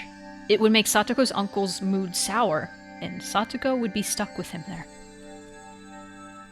Kei-chan, that's going a little far. I'm not lying, am I? Last year or the year before, whatever. That's exactly what happened when the child welfare people came, isn't it? And what happened then? You and Sensei would know about it a lot better than I would. I had said too much. I didn't need Mion to tell me that. I was talking crazy and itching for a fight. I was supposed to be telling her about the situation only after I was sure we could save Satoko, but I basically told her everything right from the start. Chie-sensei looked at the clock, stood up, and picked up the phone at the principal's seat. Hello? Put me through to extension 3455, please. Is this okay, Kei-chan? Is this really okay? It was too late. The die had been cast. Now we could only pray. Oh, thank you for answering my call. I'm Chie, a licensed teacher at the Hinamizawa Branch School. Would Director Watanabe happen to be at the guidance office? Yes, that's right. Something urgent came up, so I'd like to contact the principal as soon as I can. Yes? Thank you. Please tell him immediately. Yes, thank you. The teacher put down the phone and tilted her head back and forth, or back and took a breath, like I always did. I'll ask the two of you again. Are the rumors going around class really true? Yes. Yesterday I went to Satoko's house and saw for myself just how bad it really is. You can leave the rest to me. I'll definitely do something for Satoko-chan. Something? Please stop saying such ambiguous things. Not something. We have to save her. If they end up deciding to wait and see again, how do you plan on taking responsibility? While I was yelling, the phone rang. Chie-sensei snatched the receiver up first. Hello! Oh, I apologize for interrupting your training. Yes? Actually, it's about the issue with Satoko Hojo-san. Yes. Sensei waved us away, telling us we could leave now. Mion went to leave, but I held my ground. I had a responsibility to make sure she stopped saying such vague, ambiguous things. If it didn't look like she was going to say anything substantial, then I'd tell them the truth, even if I had to steal the phone from her. Yes. No, I haven't contacted them yet. Yes? I haven't confirmed it, but it seems pretty bad from what the children are saying. It's not just pretty bad. Do something about it. Right now. If you're going to report it, then I don't care who you tell, but I swear if they end up just waiting and watching, I will never forgive you. I yelled angrily at Sensei and the principal on the other end. I wanted to somehow, some way, convey to them just how dangerous her situation was right now. I understand that.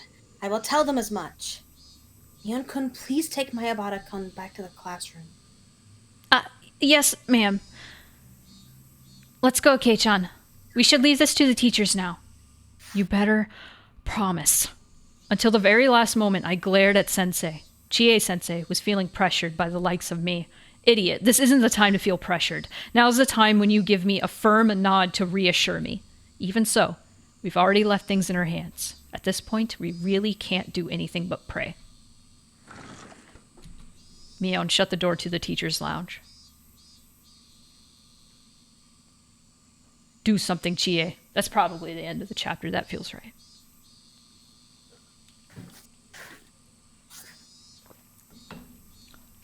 They better fucking do something. Save my girl. New tips. Article. Stats from the Ministry of Health and Welfare. If that stats tip is what I think it is, this is perhaps the most important tip. If it's what I think it is. Let's see. Article 2, Definition of Child Abuse. The term child abuse means the following acts committed by a custodian, meaning a person who exercises parental authority, a guardian of a minor or other person who is currently engaged in the custody of a child. Hereinafter, the same shall apply. Against a child, meaning a person who is under 18 years of age, hereinafter, the same shall apply. 1. Assault the child in a manner that will cause or is likely to cause external injury or on the on the body of a child. I was mixing body and child. Anyway. 2. Engage in indecency against the child or cause the child to engage in indecency. 3. Substantially reduce the amount of food for the child or abandon and neglect the child for a long time period in a manner that may interfere with normal development of the child mentally or physically or otherwise materially fail to perform the duty of a custodian. Or 4. Speak or behave in a manner that would be significantly traumatic to the child. Article 3. Prohibition of child abuse. No person shall abuse a child. Law Number Act Number 82 of 2000, authored by the Minister of Health and Welfare. Was that the tip you thought it was? Or I meant the next one. you meant the next one. Okay, well, I feel like that was still important. Yes, for sure. All right, let me take a swig. Awesome. Year 19... Principal abusers in cases reported to the Ministry of Health and Welfare. Total 5,352. Mother by blood 2,943, 55%. Mother not by blood 203, 3.8%. Father by blood 1,445, 27%. Father not by blood 488, 9.1%. Year 19 instances by type of abuse. In cases reported to the Ministry of Health and Welfare, total 5,352. Physical abuse, 2,780, 51.9%. Neglect, abandonment of child, 1,728, 32.3%. Psychological abuse, 458, 8.6%. Forbidden from going to school, 75, 1.4%. Sexual violence, 311, 5.8%. I don't like that stinger coming up at sexual violence. Those are real statistics. I don't like that stinger coming up at sexual abuse. As of the writing of this chapter, those were the real statistics from the Japanese Ministry of Child Welfare. Fucked up, dude. Ah. All right, let's save. Save. Hello, Blem. Welcome There is to something Abuse the Game. so deeply unsettling to me about that tip. Mm-hmm. using those real statistics and just how horrifyingly high they are. Yep. Yep. All right, let's continue. Unless you want to take a break, but I feel like we just took one. No, I'm fine.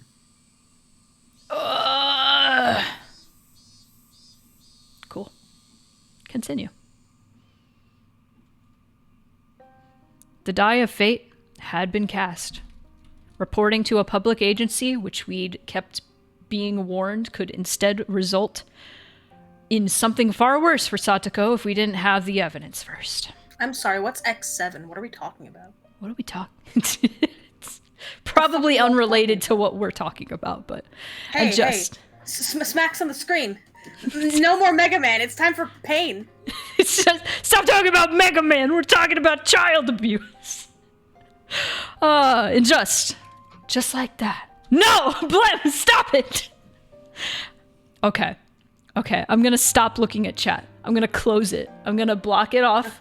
No, I'm gonna not engage with chat because I'm reading about really sad things right now. Anyway, had I failed, had I let my emotions get the better of me in that moment, maybe I should have stayed silent and left everything to Mion, since she had been relatively calm. I remember the punishment game where we had to badmouth Curry, and how me saying anything would have made it worse. I'm actually covering the chat right now with the game. And Satoko told us to leave the talking to her. Maybe it was the same thing here. I was impulsive, so maybe I should have just shut up and looked at the floor. But it was too late to lament it. The die I had thrown wouldn't be coming back into my hands. All we could do was pray for something good to happen. Keiichi-kun, you did everything you could. So leave it to the teachers now. Okay? Everything I could. If I really gave it everything I had, if I had really struggled, I would have dragged Satoko out of her home last night and hidden her in some abandoned house. I didn't, so that means I didn't do everything I could. Stop thinking about it, alright? You're being a little too persistent, Keiichi-kun. At this rate, you'll collapse. Just leave me alone. I left her with those words and stared lazily up at the ceiling. I wondered if I'd really got Chie-sensei to understand. Would the public agency intervene and solve everything within the day? Would they acknowledge the abuse and guarantee her safety? After lunch break, our afternoon classes were mostly self-study. The teacher came back to the classroom occasionally, but then the phone in the lounge would ring and she'd have a long conversation with the caller. Everyone in class got the feeling they knew what those phone calls were about. Sensei came trotting back from the classroom. Also, if you want to take her. What happened? You still want me to take her? I was going to say, like, if you want to just be Chie from here on out, because I don't really have a voice for her, so, and you do a better voice for her anyway. Do you think so? I think so. I'm really sorry for all the phone calls recently. Let's call it a day. President, please lead the class. Everybody stand up. Mion got serious. Looked to me like Sensei had been wearing a dark expression ever since after lunch break. It wasn't a very relieving expression. It wouldn't be, even if Sensei 100% understood the situation and passionately explained it to the other person. At the end, the Child Consultation Center, as a public agency, would be the ones to decide whether to get her to safety. Sensei understood that as well as us, and that's why she looked so unreliable right now.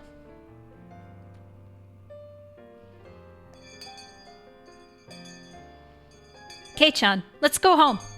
I don't think anyone feels like having the club today. I don't blame him.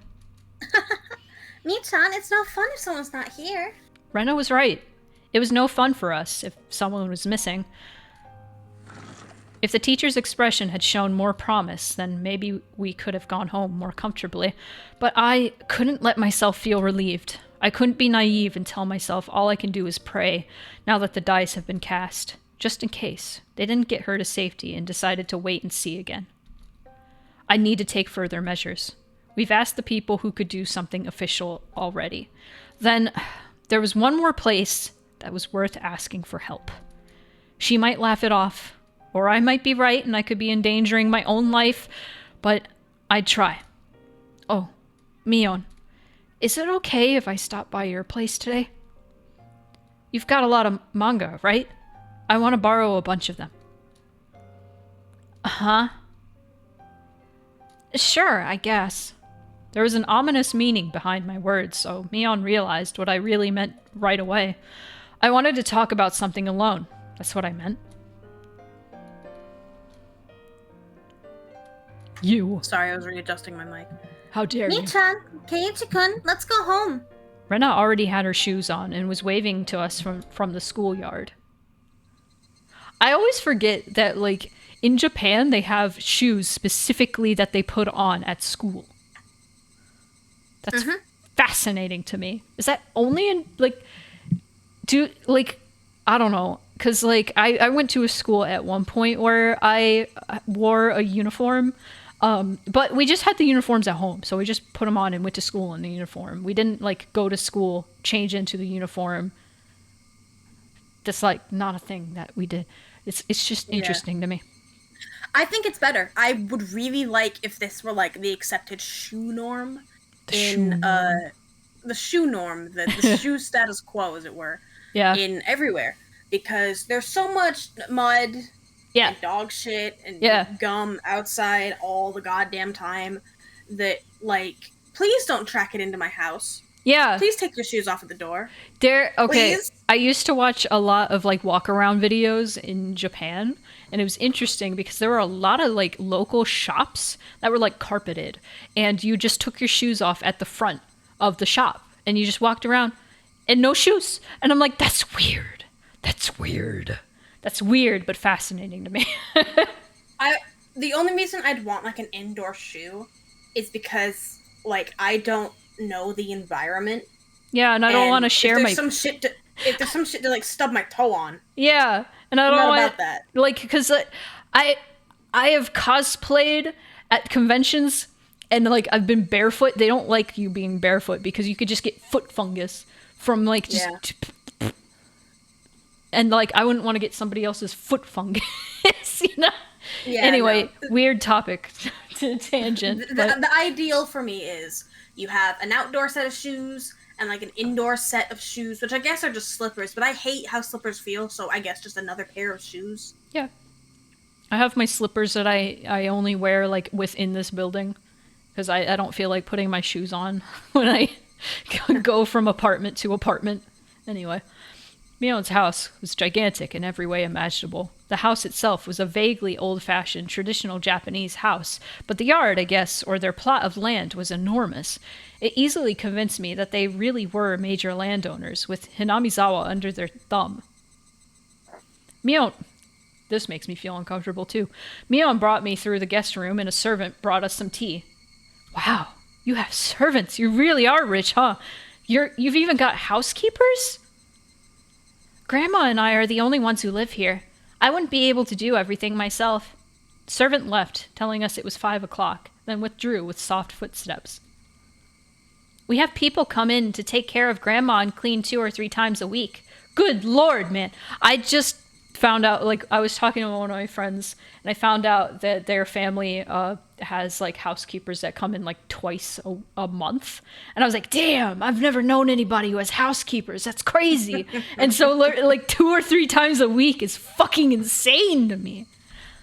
They come in rotations of 3 or 4, so there's someone here almost every day. Only until evening, though. Oh, and if we're having a party or something where we need more help, we call up different people. If you had the money to hire all these people, then just take Satoko in. Yeah, brother.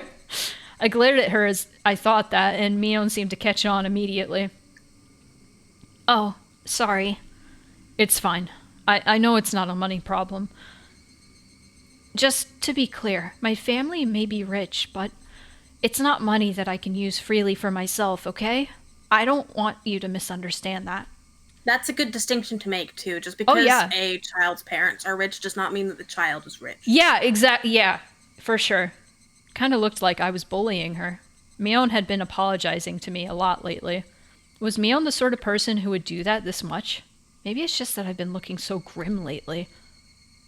So, what's up? You had something to talk about, right? I have something pretty serious to discuss, Mion. This will be sudden, and you might be surprised, and I want you to hear me out.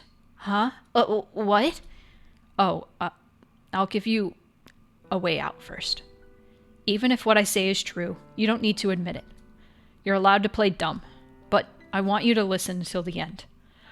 I have something to say to the next leader of what's still the most important of the 3 families of Onigafuchi Village, Mion Sonozaki.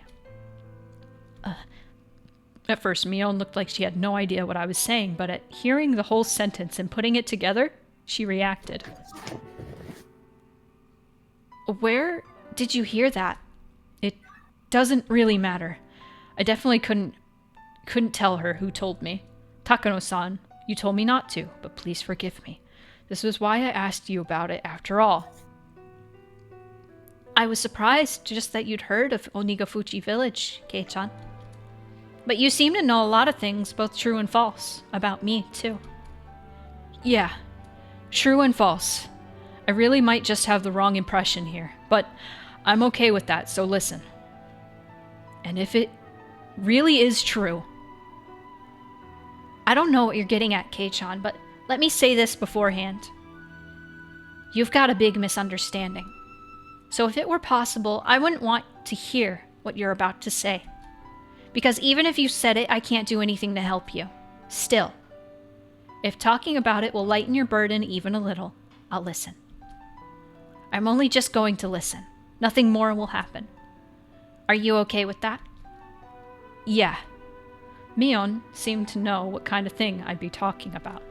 She warned me that doing so would be fruitless. That much was obvious.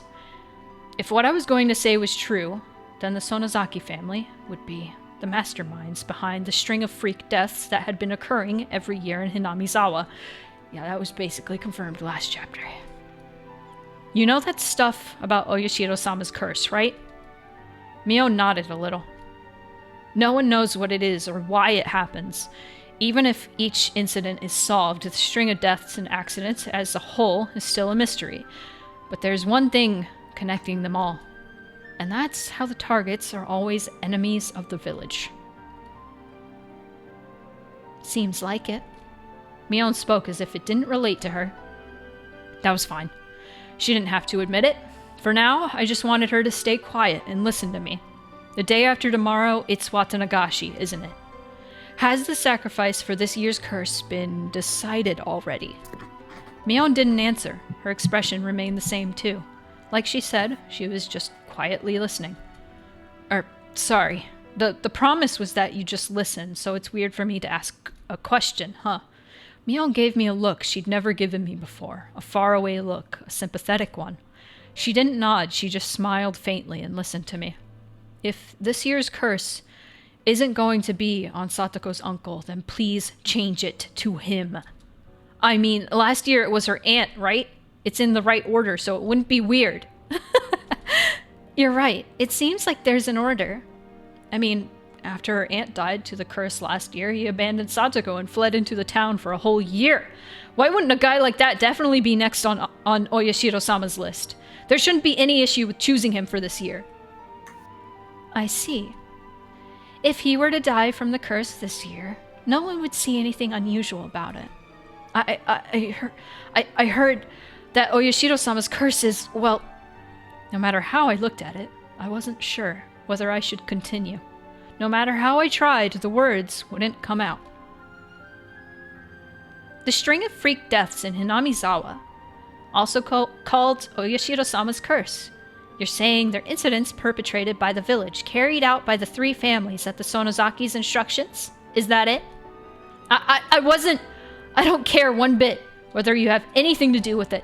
I'm just saying, if you have any way of communicating with whoever decides the targets of the curse, then I just want you to tell them to choose Satoko's uncle. Please. Everything you've been saying has been terrible. If the freak death incidents in Hinamizawa were carried out by the will of the Sonozaki family, that would mean the main culprit would be me, wouldn't it? I would have chosen the target of the curse, given the instructions, killed many people, and gotten rid of others. You're calling me a murderer, Kei-chan. I didn't say that. Didn't you listen to me? I don't care whether you're the one behind the murders or not. I just don't. Even if you were the culprit, it doesn't change the fact that you're my friend. Seems familiar? Seems familiar of Chapter 2. It doesn't matter at all. If the police were chasing you, I'd come help. I'd make you an alibi and even help you escape. Because we're friends and comrades. Aren't we? Mion looked surprised for a while. She was dumbfounded. And now you're declaring yourself complicit? Kei-chan, that's pretty bold of you. Come on, don't interrupt. Satoko's uncle. Choose him for... Stop right there, Kei-chan. I want to start on dinner soon, so I'd like to leave things at this. Mion! I then realized that my cheeks were wet with tears. They slid down my chin and fell, drip-drop, to the tatami mat. It's like I said at the start. You've got a big misunderstanding. Oyashiro-sama's curse is just that. Even if there were people behind those incidents, they don't have anything to do with the Sonozaki family. Or me either. You fucking liar. Right. I understand that. It's just... It was touching to hear such a desperate plea, Kei-chan. But that was all it was. Even if I wanted to help, I can't. You understand that too, right? Yeah. But now I know how you feel so well it hurts. If I really were, like you said, the one controlling the three families and choosing the sacrifices every year, I'd probably grant your wish. Mion. But the reality is different. I'm just Mion Sonozaki. My family may be the subject of all sorts of bad rumors about controlling Hinamizawa from the shadows, but we have nothing to do with the freak death incidents. We may have been a little extreme during the Dam War, but that's all. We would never do something so insane as to kill people. Yeah? Don't say such sad things. Right now, at least. I don't care why you can't just be nice and lie to me. Why can't you just be nice and lie to me? Kei-chan, you're free to believe what you like. If I lied to you now, you'd be convinced Satoko would be freed the night after tomorrow, and you'd be able to shed much of your burden. However, reality is harsh. Satoko's uncle will survive beyond that day. He'd still be alive next week and the week after that. You need to prepare yourself for that. I don't want you coming to me the day after Watanagashi and demanding to know why he wasn't killed. Mion. Mion stood up slowly and closed the sliding door to keep out the wind that had grown chilly. Was it Mio-san? Did she give you all those ideas? She really likes to misunderstand things about Hinamizawa. Well, we can let her have her fun. She's gonna die now. But I don't really want her influencing you, Kei-chan. Jeez. This is why outsiders are no good. Takano-san has nothing to do with it. Right. Don't worry. Even though I know she told you about it, Kei-chan, nothing's going to happen. It's not like Mio-san will be chosen for this year's curse. Besides, we don't even know for sure if the curse will happen this year. Maybe it was all just a pile of unfortunate coincidences. Thanks for listening. If you aren't connected to the serial deaths at all, then that must have been an uncomfortable conversation. I'll apologize for it. I see. You'll apologize for it. Apologies! Apologies coming up again.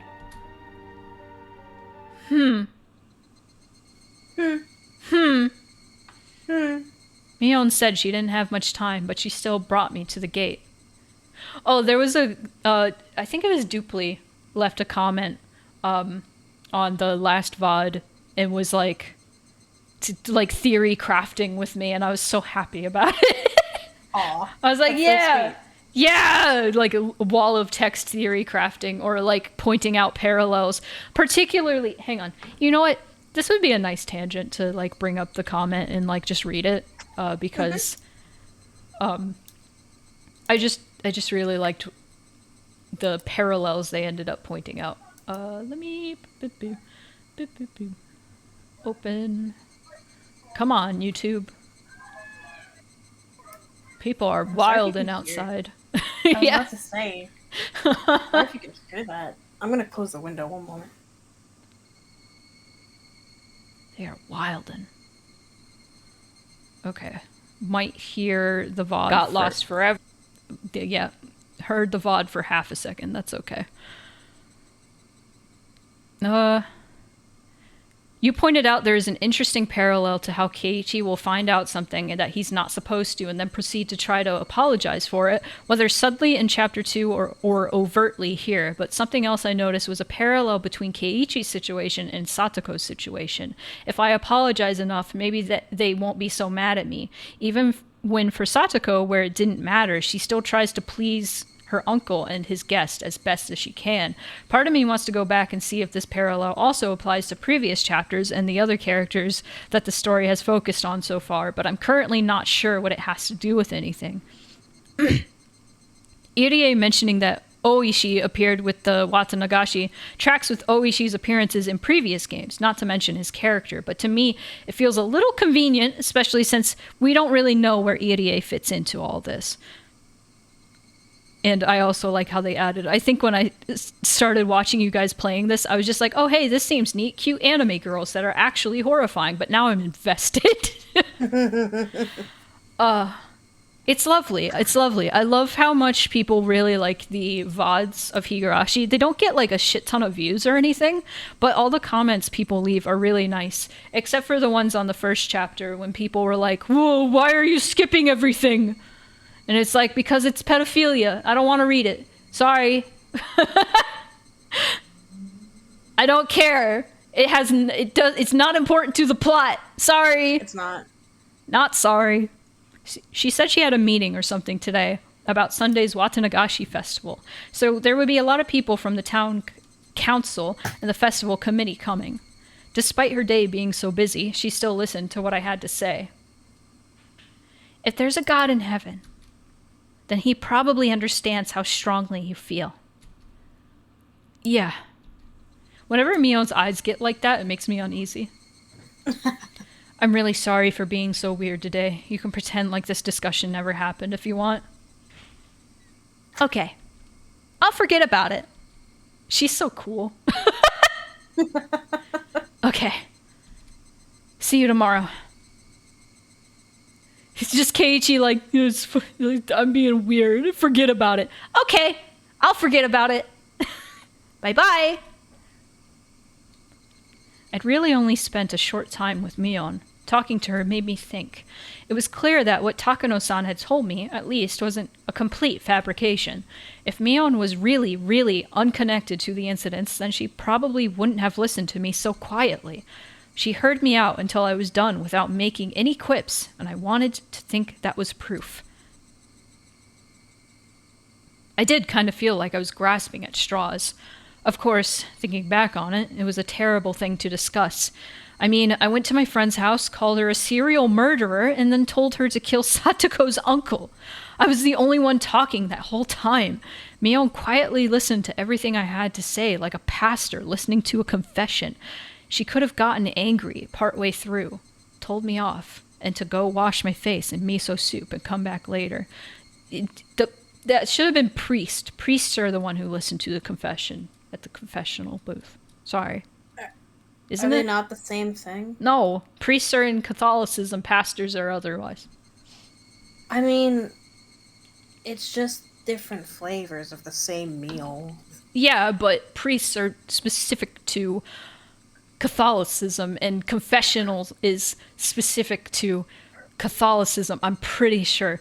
Correct me if I'm wrong. Chat if, my religion knowledge is not correct, but I don't know. Hang on. No, I'm not going to look it up. No more tangents. I need to stop. But she didn't. Was that proof that Mion's family, the Sonozaki, were the masterminds? Or was she just listening because she felt sorry for me going kind of crazy? I didn't know which it was. But it was the one effort I could make at the moment. It was another form of insurance. Should worst come to worst and the public agency decided to wait and see. It was a completely useless resistance, literally grasping at straws. Sensei said that if she reported it to the Child Consultation Center, they'd have to respond on the same day. Could they already be in the middle of responding to it now? If Satoko came to school tomorrow morning all energetic, then everything would be just a needless fear. Why couldn't tomorrow come faster? As far as I know, other Christians have confession, but Catholicism is like rooted in confession. I see. I don't know any other denominations that have confessional booths. That night was unusually hot and humid, and I couldn't get to sleep. I said all that to Sensei. They couldn't possibly decide to wait and see again this year. Satoko, what was it like for her tonight? Had she tasted the end of her nightmare, enjoying a night of liberation? I actually put my hands together and prayed into my futon. A lot of mention of God and religion and stuff, which seems unusual for Higurashi, honestly. And at least for Mormons, you confess to like just some guy, not the priest Oh, or really? pastor. I didn't know about that with Mormonism. What the fuck are Mormons? Mormons aren't as bad as people say they are. As somebody who, like, a lot of my family is Mormon, it's not as bad. The individual people aren't, but Mormonism as a whole is really bad. It's just kind of weird. Like, it's just fucking weird. It's just Christianity with extra steps. It's unusual. It's unusual. Good morning, Keiichi-kun. Morning. Thank goodness. I thought you overslept today, too. Your mom said you'd gone on ahead yesterday and then you weren't at school. I was worried that you'd gotten heat stroke halfway there. Yeah, I'm very sorry for all the worry I caused you yesterday. Did you know Mormons originally founded Las Vegas? Oh, that's why it's so bad. They basically believe that Jesus came to the Americas after his resurrection. Correct! What was his fucking name? John... That's not true, by the way, for anyone listening. Joseph Smith? What, that Jesus came to the Americas after his resurrection? Yes. No. Like, no, it's not. If John anybody was Cena! under any disillusion. No, not John Cena. Sorry, Joseph Smith. He wasn't alive. Anyway. Hey, good morning! Mi-chan, good morning. Are you alright? You look really tired. Oh, right. Wasn't there a big business meeting with all the people on the town council yesterday? They only called it that. It was more like a party. We have the festival every year, right? We wouldn't have any annoying meetings at this point. Are you going to help with the festival this afternoon, then?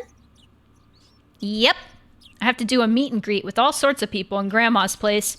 Besides, they already started setting up for the festival. The Garden of Eden is in Missouri. Yeah. It's like I said, it's just a lot of weird shit like that. It's kind of funny. Our morning conversation was lighthearted as usual. It looked like Mion had thankfully forgotten about how I'd barged into her house yesterday with that crazy talk. I don't think she forgot, buddy. The more I think back on it, I felt like I'd really said something terrible to her. I was really thoughtless, and it wouldn't have been weird if she'd yelled at me.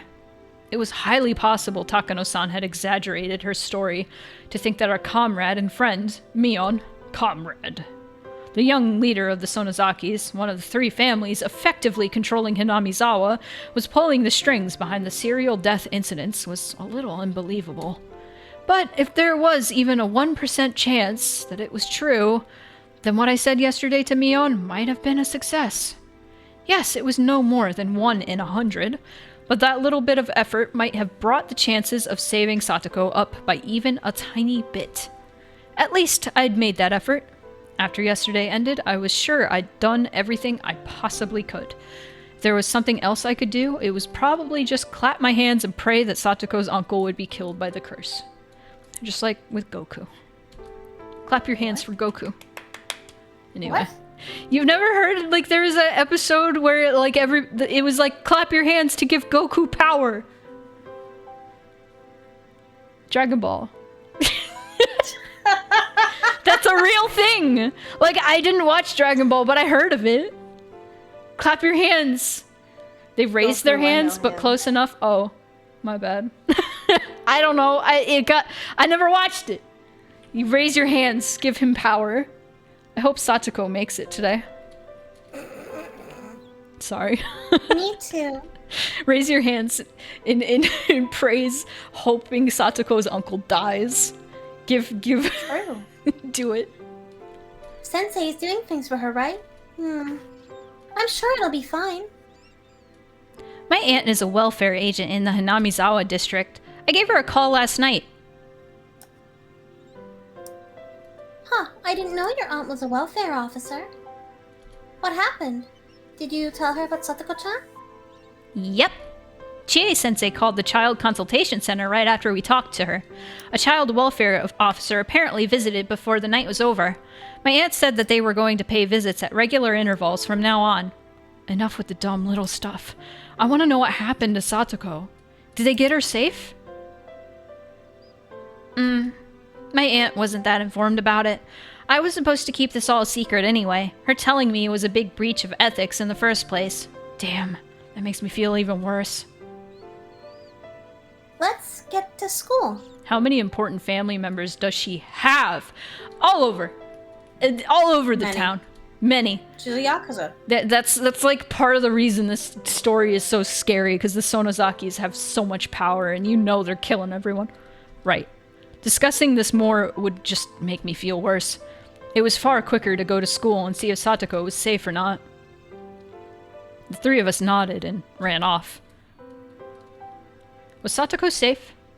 What measures had the Child Consultation Center taken? I didn't care what. As long as we could go back to our peaceful life with Satoko today, it didn't matter to me. Well, even if they brought her somewhere safe, I don't think you'd see her ever again. At the shoe racks at the entrance, Rena took a peek in Satoko's shoe cubby. Whoa. I'm so sorry. No, it's fine. It's... I missed it. Satsuko's shoes are here. They're here. Kei-chan! Satoko came! Thank goodness! We don't know if anything happened just because she came to school. We can't know anything until we see her face. We trotted towards the classroom.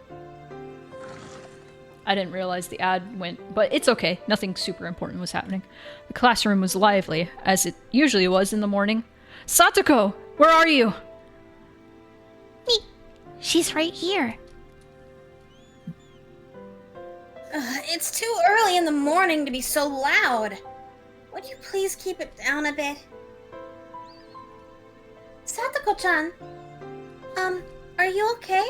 All of her friends crowded around Satoko excitedly. A probation officer came, right? How did it go? Who was it that called them? I swear, it was quite a mess, you know. It was the teacher. You were absent for so long, of course she was worried. Satoko said, I told you I'm fine, under her breath. Oh, I read that for you, I'm sorry. No, it's fine. She was still trying to overcome all the suffering on her own. It was a big bother to both me and my uncle. That person just barged in on us suddenly. Jeez. Everyone was worried about you, Satoko. Don't say it was a bother. Ah, jeez. Anyway, what happened? Nothing happened. My cold got better, so I came back to school. That's all. I can't take too much time off from now on, because then you'll all worry about me. What was Satoko saying? What happened to, well, your uncle? Oh, he admitted there were some misunderstandings, and we both apologized. Tug. Rika-chan grabbed the back of my collar and pulled me away. What is it, Rika-chan? Rika-chan silently dragged me all the way into the hallway. Rika-chan, what did that mean? Satoko said nothing was happening and chased them away. That idiot! But why?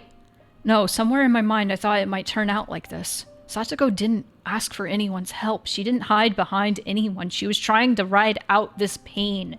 She wanted to show Satoshi proof that if he came back to them, she wouldn't need to hide behind him anymore.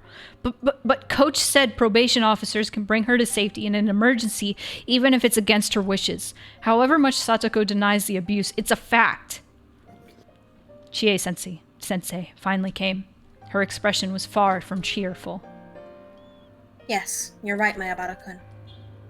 If the child welfare officer determines that it's an emergency, then they have the right to immediately take them to safety, regardless of the affected party's intent. Then why? Why is Satoko's intent being respected so much? It's weird.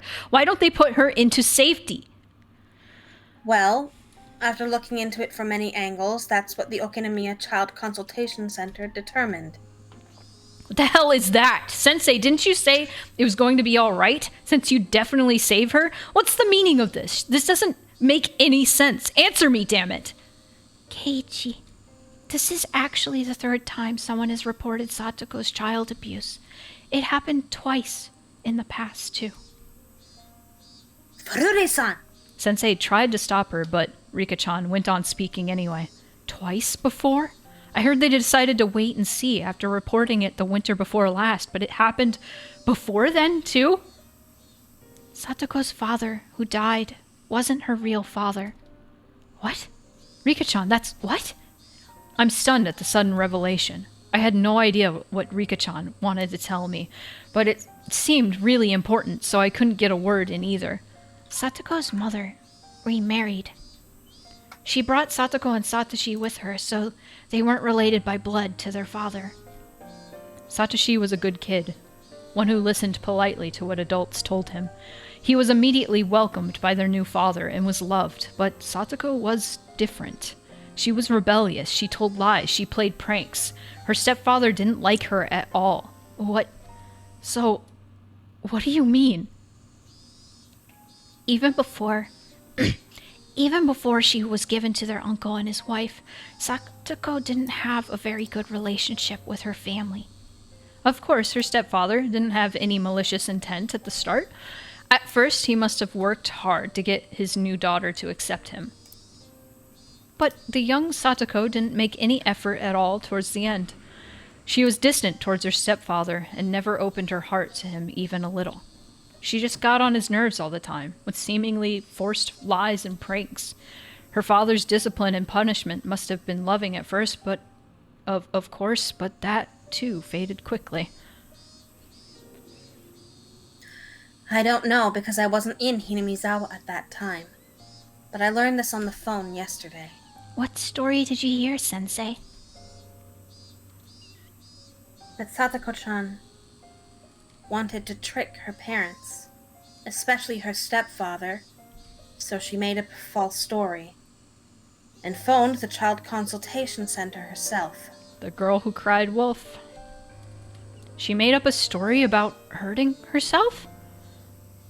Satoko made a fake phone call to try and get rid of the father she hated. Child welfare officers rushed there and heard the story. Her father genuinely apologized for a few times when he had gone too far and agreed to let the Child Welfare Center give him coaching. Related agencies looked into it quite a bit. They determined that Satoko-chan and her stepfather's hearts not being quite matched up was the cause of the incident. But they found another problem above that with Satoko-chan. A problem with Satoko? What was it? Satoko's mother. There were a few times where she had lived with de facto husbands, though those relationships didn't result in remarriage. From a young age, Satoko had been forced to call at least 2 or 3 people her father. At some point, Satoko's pranks escalated. She would spill food on purpose, turn over her plate, and even throw it. She would break the windows in the neighborhood and shoplift candy. She would put thumbtacks everywhere and set other traps to seriously hurt people. Not in the way she did now, just to get laughs. She was also fond of telling lies that would be found out right away. People got mad at her every time. But she never ever changed her behavior. Please don't think Satoko-chan was a problem child. Satoko-chan was young. was her acts of self-defense that she took so these unknown men wouldn't take her mother from her. In regards to Satoko's problematic behavior, child psychology experts from public institutions indicated her actions were to draw her mother's attention to herself. They acknowledged that she had a form of harmful emotional trauma and declared that she needed counseling and therapy from professionals. They didn't know whether that therapy had healed the wounds in her heart. Satoko-chan purposely hurt herself and told them that she was being abused by her stepfather in an attempt to chase him out. But in the end, her stepfather did abuse her, right? No. All of the abuse had been made up by Satoko-chan. Her stepfather, of course, may have scolded her in a somewhat emotional way, but it was nothing out of the ordinary. Satoko had lied to chase away her stepfather, and they saw through her right away and found out that Satoko had issues. Oh, could it be that's why? The winter before last, they decided to wait and see? Yes. The Child Consultation Center had all their past records, so they needed to act carefully in case Satoko was lying.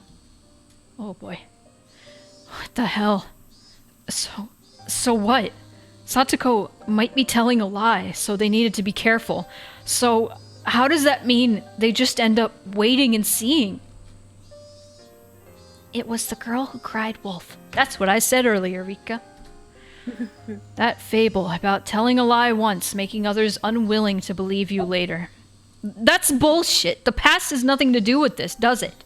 Only what's really happening right now is important. Satoko is being abused by her uncle.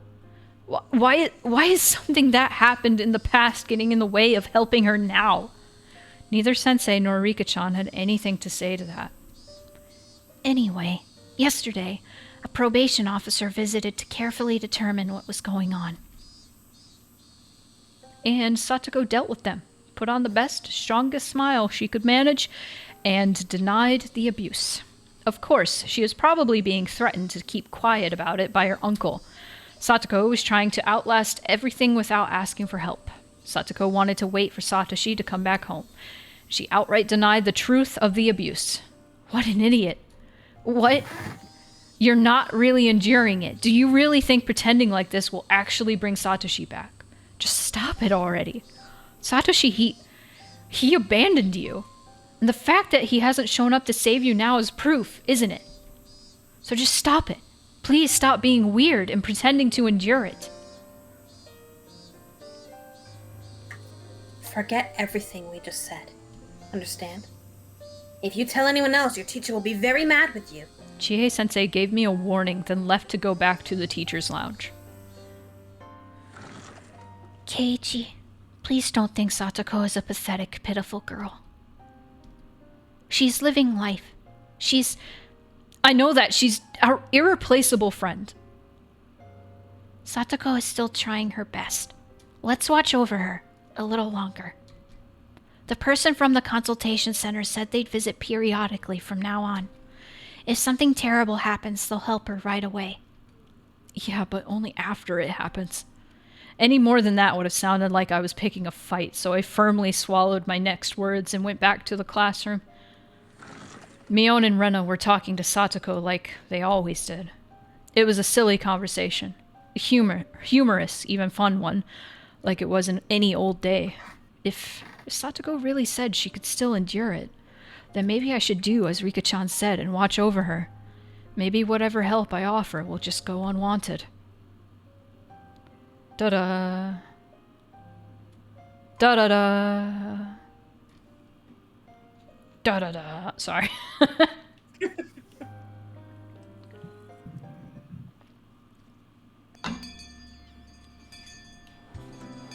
Again, this game continues to be weirdly very fucking relatable. Pain and suffering. Pain and suffering! Satoko. Okay, why don't we all have lunch? Okay, Satoko. It's been a while since it's been all 5 of us. This really is how it has to be. I kind of want to turn redeems back on because everything is happy. Don't. Okay. Don't. Here, here. Come on, you two. You too, Kei-chan. Bring your desk over. Satoko brought her own desk over as well, grinning broadly. Even knowing nothing had been resolved, this exchange was pleasant and made me remember how fun it used to be. Do not be fooled. Okay. I can't have Rika making me a bento for me forever. I don't mind. I have fun making your bento. Rika-chan's such a good girl. Having such a good friend must be so reassuring.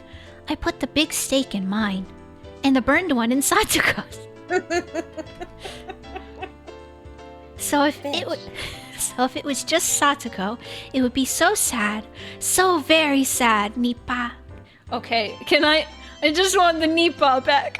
Do one. I can't do it when the redeems are off. Okay, turn it on, do a Nippon, then turn it off again. Yay. That's all you get. That's all you get. I take it back. Well, she's Rika-chan after all. Hey, come on, look. I've got omelet rice today. Mushrooms and stuff are delicious. Delicious, huh? I say it every time, but your craftsmanship is splendid. You could become a wife whenever and not have a problem. A wife? A wife? Eating a wife. Why are you thinking about eating a wife? Rena, lesbian. Oh.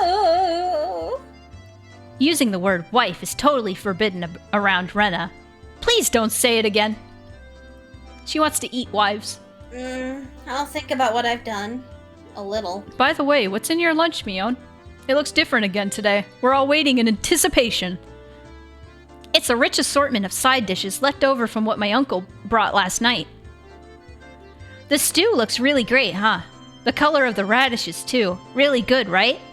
I'm so fucking jealous. Wow, it looks delicious. Stew tastes best when it's left overnight. That's true. You're so right. You're so fucking right. This looks like it would be really good. And so there will be none left for Satoko. I'll eat it all and tell you what I think, so just be quiet and watch. What was that? Hand over my portion, too. I'll use my knees too. Oh yeah! Wait. No, that's like a fucking Street Fighter noise. Oriya! Oriya! Oh my god! I'm in your face. Scary. At close range like this, my advantage is unwavering. I can see the color going outside of your outline. Keiichi-san, the daikon in your portion tastes really good. Damn it. Coming right for me from the start and using a combo attack. How humiliating. This little exchange. How long it had been. It looked like they'd ended up going with the wait-and-see approach, but maybe her uncle had realized he'd gone a little too far and would dial it back now. If her treatment improved a little, would that be a good thing? Satoko was grinning wider than I'd ever seen as she chomped down on a mouthful of the daikon she plundered from me. Did it really taste that good? Oh, Satoko. Satoko was somewhat cute like that. And just as I'd done many times, I grabbed her head and started petting it. Catch! Smack! Flip-flop! Clatter! Clatter! Huh? Satoko-chan? Oh no. It was so sudden that for a moment I didn't know what had happened. The back of my hand was stinging. I went to pet Satoko's head and then she hit my hand? Self-defense. What's wrong, Satoko? Satoko was scratching at her head as though a pimple or something had appeared on it and became itchy.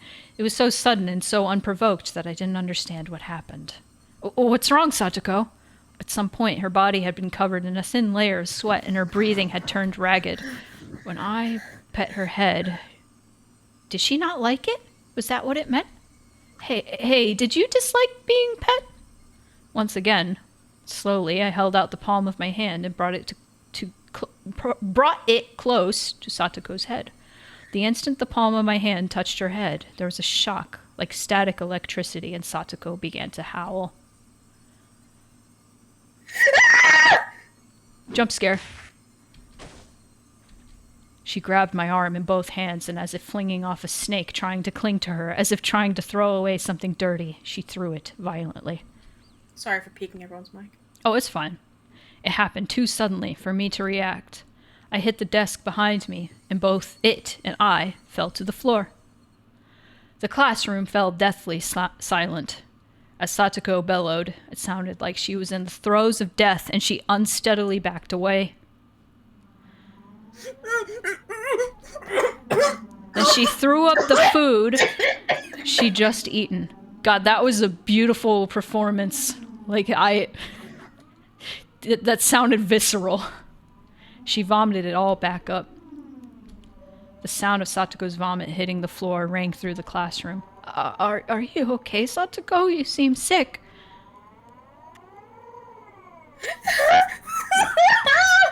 I reached out a hand and she swatted it away with all her might, with such extreme strength that I fell onto the floor again. Satoko put both hands on her head as though protecting it, groaned some more, and took a few steps back. Then she began swinging both hands around. Students in nearby seats were forced to evacuate. She grabbed anything within reach, bento boxes, chairs, threw them, tossed them, and flung them about. Oh, wait, stop it, Satoko! What's wrong with you?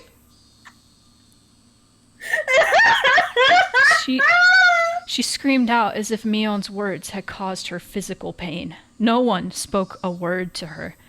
All the students were withdrawing behind us, leaving Satoko alone in the corner of the classroom. Around her, there were desks and chairs all over the floor. Bento lay scattered. It was terrible. All I could hear was Satoko's ragged breaths and the voices of the cicadas. I'm sorry. The strings of tension loosened around Satoko. And maybe she suddenly grew scared of her own actions because she started trembling and gave a word of apology. But nobody knew just who that apology was directed towards. There it is again. So, for now, I decided to answer as everyone's representative. No, it's fine. Are you all right? I'm sorry. I'm sorry. I'm sorry. I'm sorry. I'm sorry. Our words didn't match each other at all. Satoko hugged her shoulders and back. Back she went. She ran into the locker with the cleaning supplies in it. Even that made her give a little yelp. The impact caused the bucket atop the locker to fall, making a loud sound, and that scared Satoko most of all. She almost jumped out of her skin, grabbing a bunch of the curtain in her hands. Nobody spoke to her. They could only look, not even remembering to blink. I'm sorry. I'm sorry. I'm sorry. It wasn't me. It wasn't me. Satoko, what? What on earth? I stood up, took a step away from everyone, and approached Satoko. What happened? I don't know. You're wrong. Please stop. Please forgive me. Just calm down. Satoko, do you know who I am? No more. I hate this. I hate this. Every time I took a step forward, she grasped the curtains more tightly and cried out, Satoko, it's me. It's Keiichi. Don't you recognize me? I would never, ever hurt you. No. Come on, calm down. It's all right. I'm your friend. Help me. I don't want to be scared. It feels bad. No, I don't. What? Okay, there is, like... Good thing I got a good mic out. Yeah, no, it actually sounds great. There is a certain, like, mental disorder that I'm thinking of where, like, you will actually, like, get triggered and think, like, you are back in a certain, like, mind space. It could just be PTSD that I'm thinking of. But Yeah. there's, I want to say it's some sort of like dissociative like thing. Like I can't think of the exact term that I'm trying to think of. It's not dissociative identity disorder. It's specifically like taking you back to a specific time. It could just be a symptom of PTSD. She's got PTSD, like for real. But I don't know. I was reminded of a story I had heard, like a real life story. I made myself actually queasy, like doing all that sick noise. Yeah, no, that was really good. It reminded me, it was like as good as like Eddie in Silent Hill 2. I was like, damn, holy shit. I've been sick once or twice in my life. It's been a long time since I've thrown up, but that sounded like throwing up. Oh, you lucky bitch. I don't remember the last time I threw up. I'm healthy as fuck. I don't know. God, I wish I were you. Anyway, let's continue this harrowing scene. Suddenly, my shoulders were grabbed, and I was dragged backward. It was Rena. Sorry, Keiichi-kun. You get a little farther back. After pulling me back, she ran towards Satoko in my place. Don't run toward her. It's okay, Satoko-chan. There's nothing to be scared of. Please, don't worry. No more.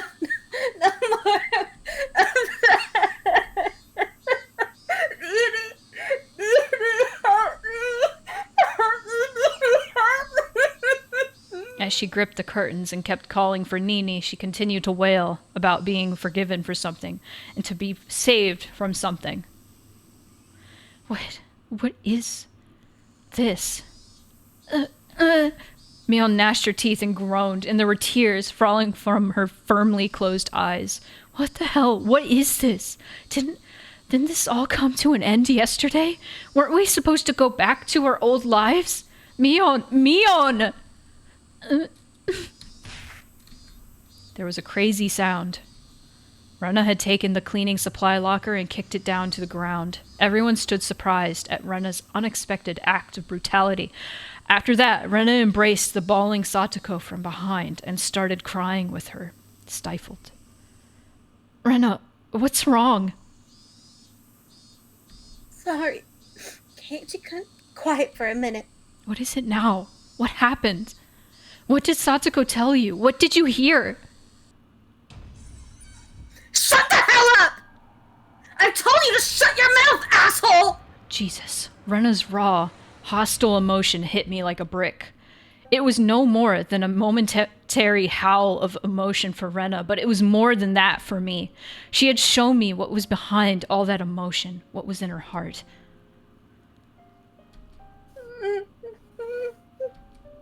Satoko-chan? No more. Forgive us. We couldn't do anything for you. Forgive us.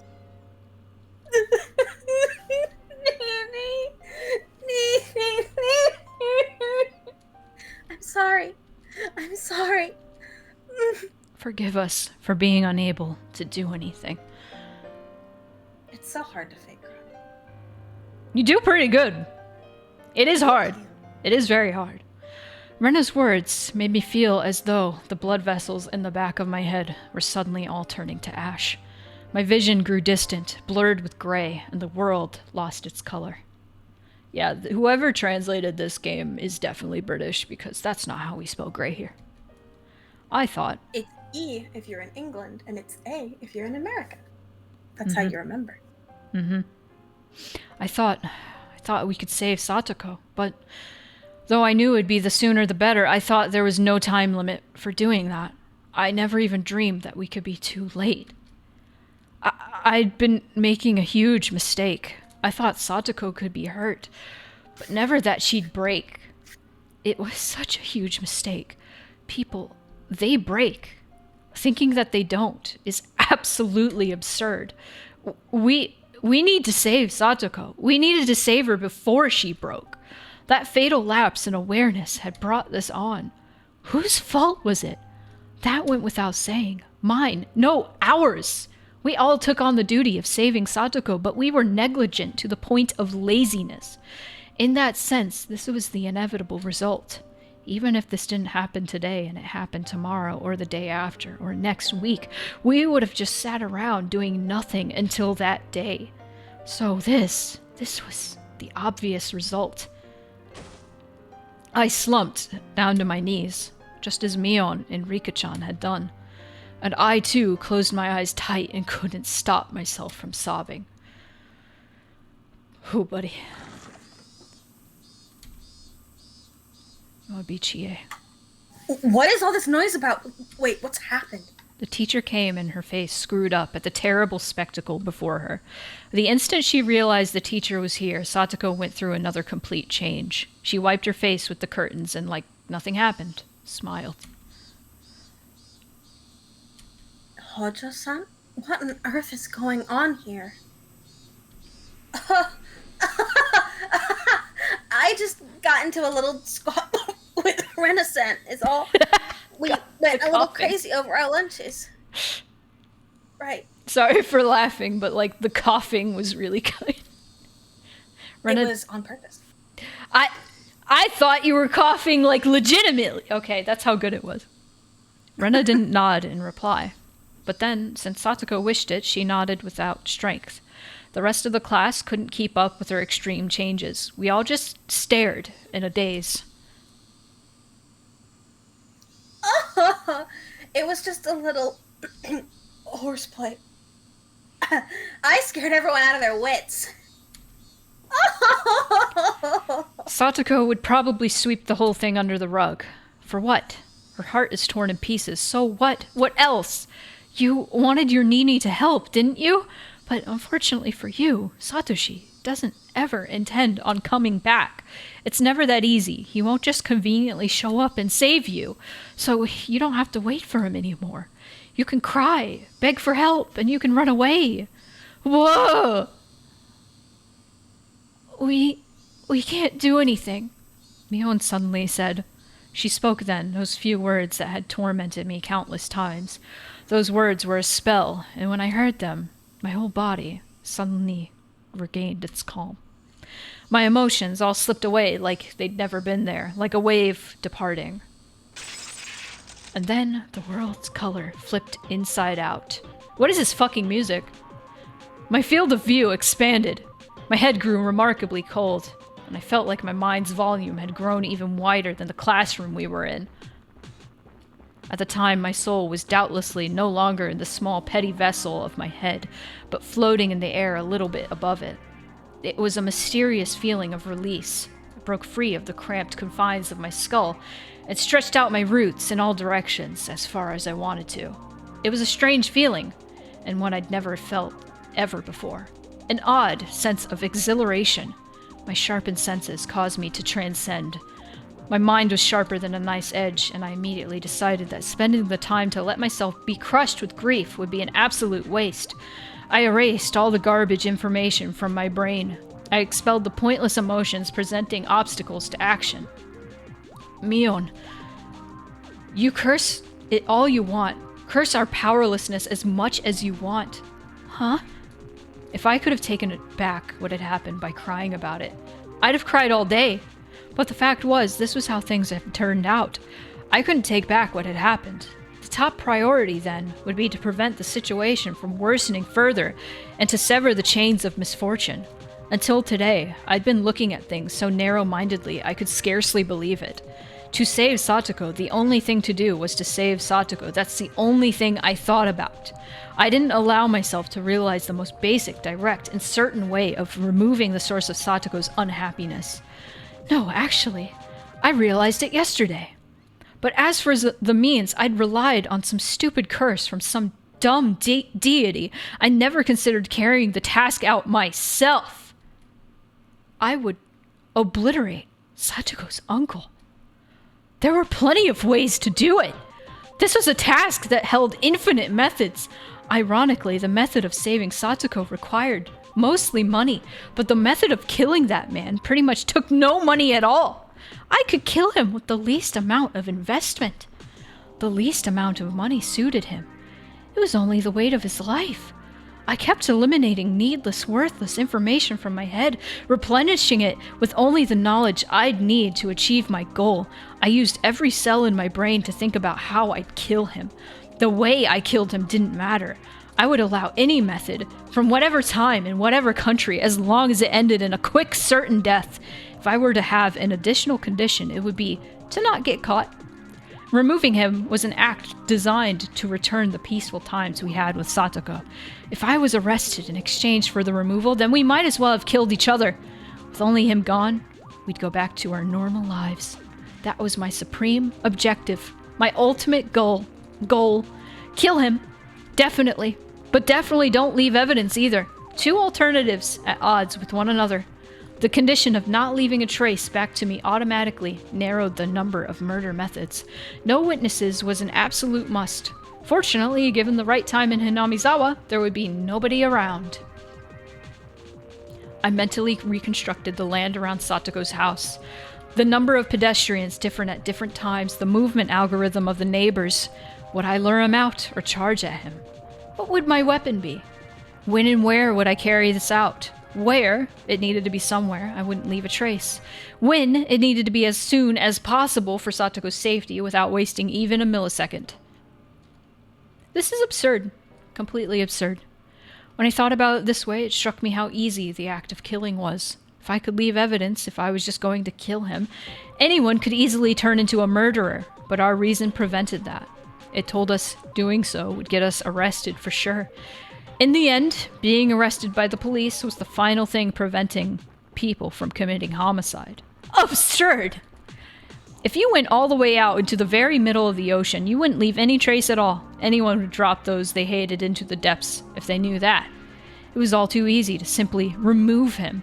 I could leave class right now, grab a metal baseball bat or something from the schoolyard, go to his house and attack him. Estimated time would be 25 minutes.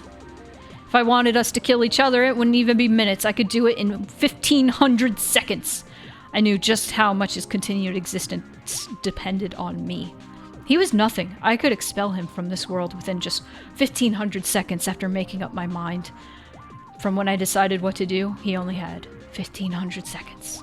Actually, if I ran full speed to his house, that number would go down even further. But he was alive. Moonpie's getting food. He was still part of this world at this very moment, having torn Satoko's body and mind to shreds. Why? Because I was letting him live. I was permitting him to live, so he was alive. If I rescinded that permission, he would be evacuating this mortal coil within 1,500 seconds. You think I'd let you live to breathe even 1,500 more seconds of air?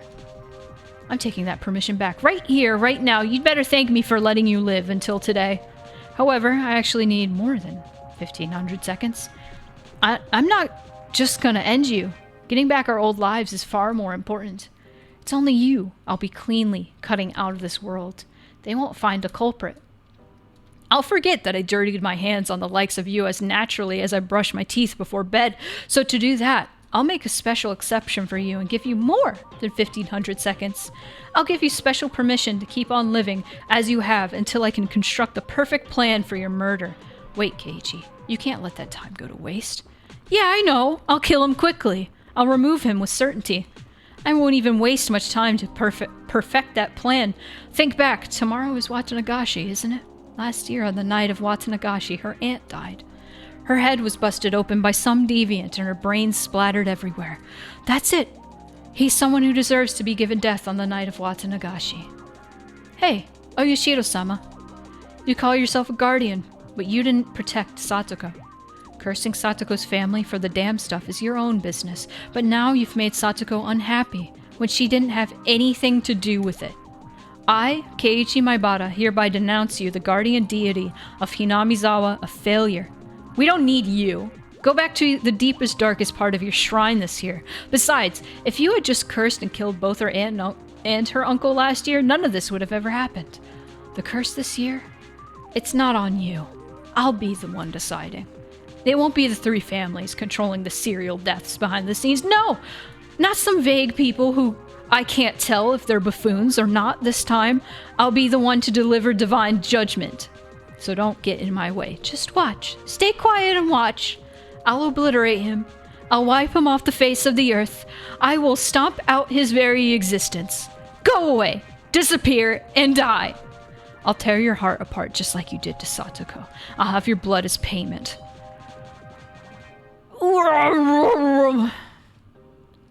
I was doing so good until that noise. Anybody read the Edgar Allan Poe story of the Telltale Heart? Oh, yeah. Keiichi-kun, are you alright? Had to take a swig after that. Rena, Mion, and Rika-chan were looking after me. Had I fallen to the floor? You surprised us. You suddenly fell down. Were you having a nightmare? You were moaning. Shut it. Quit squeaking at me like that.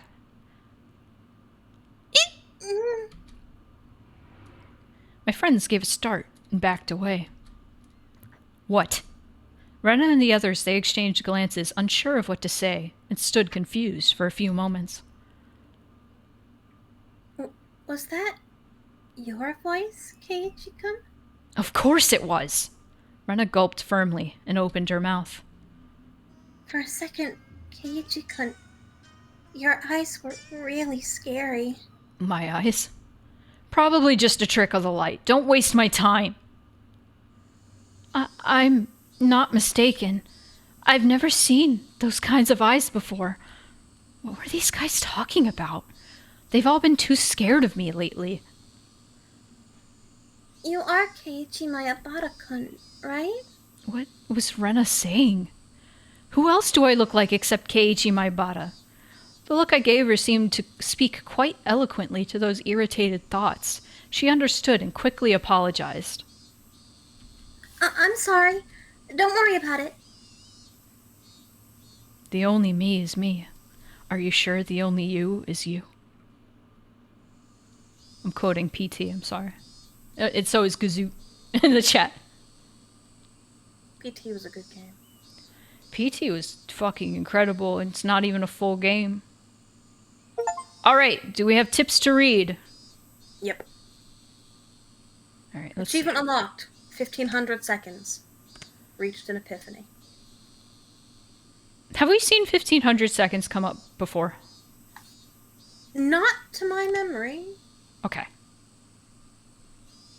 I just needed to confirm that because it has been we've been doing this over a year.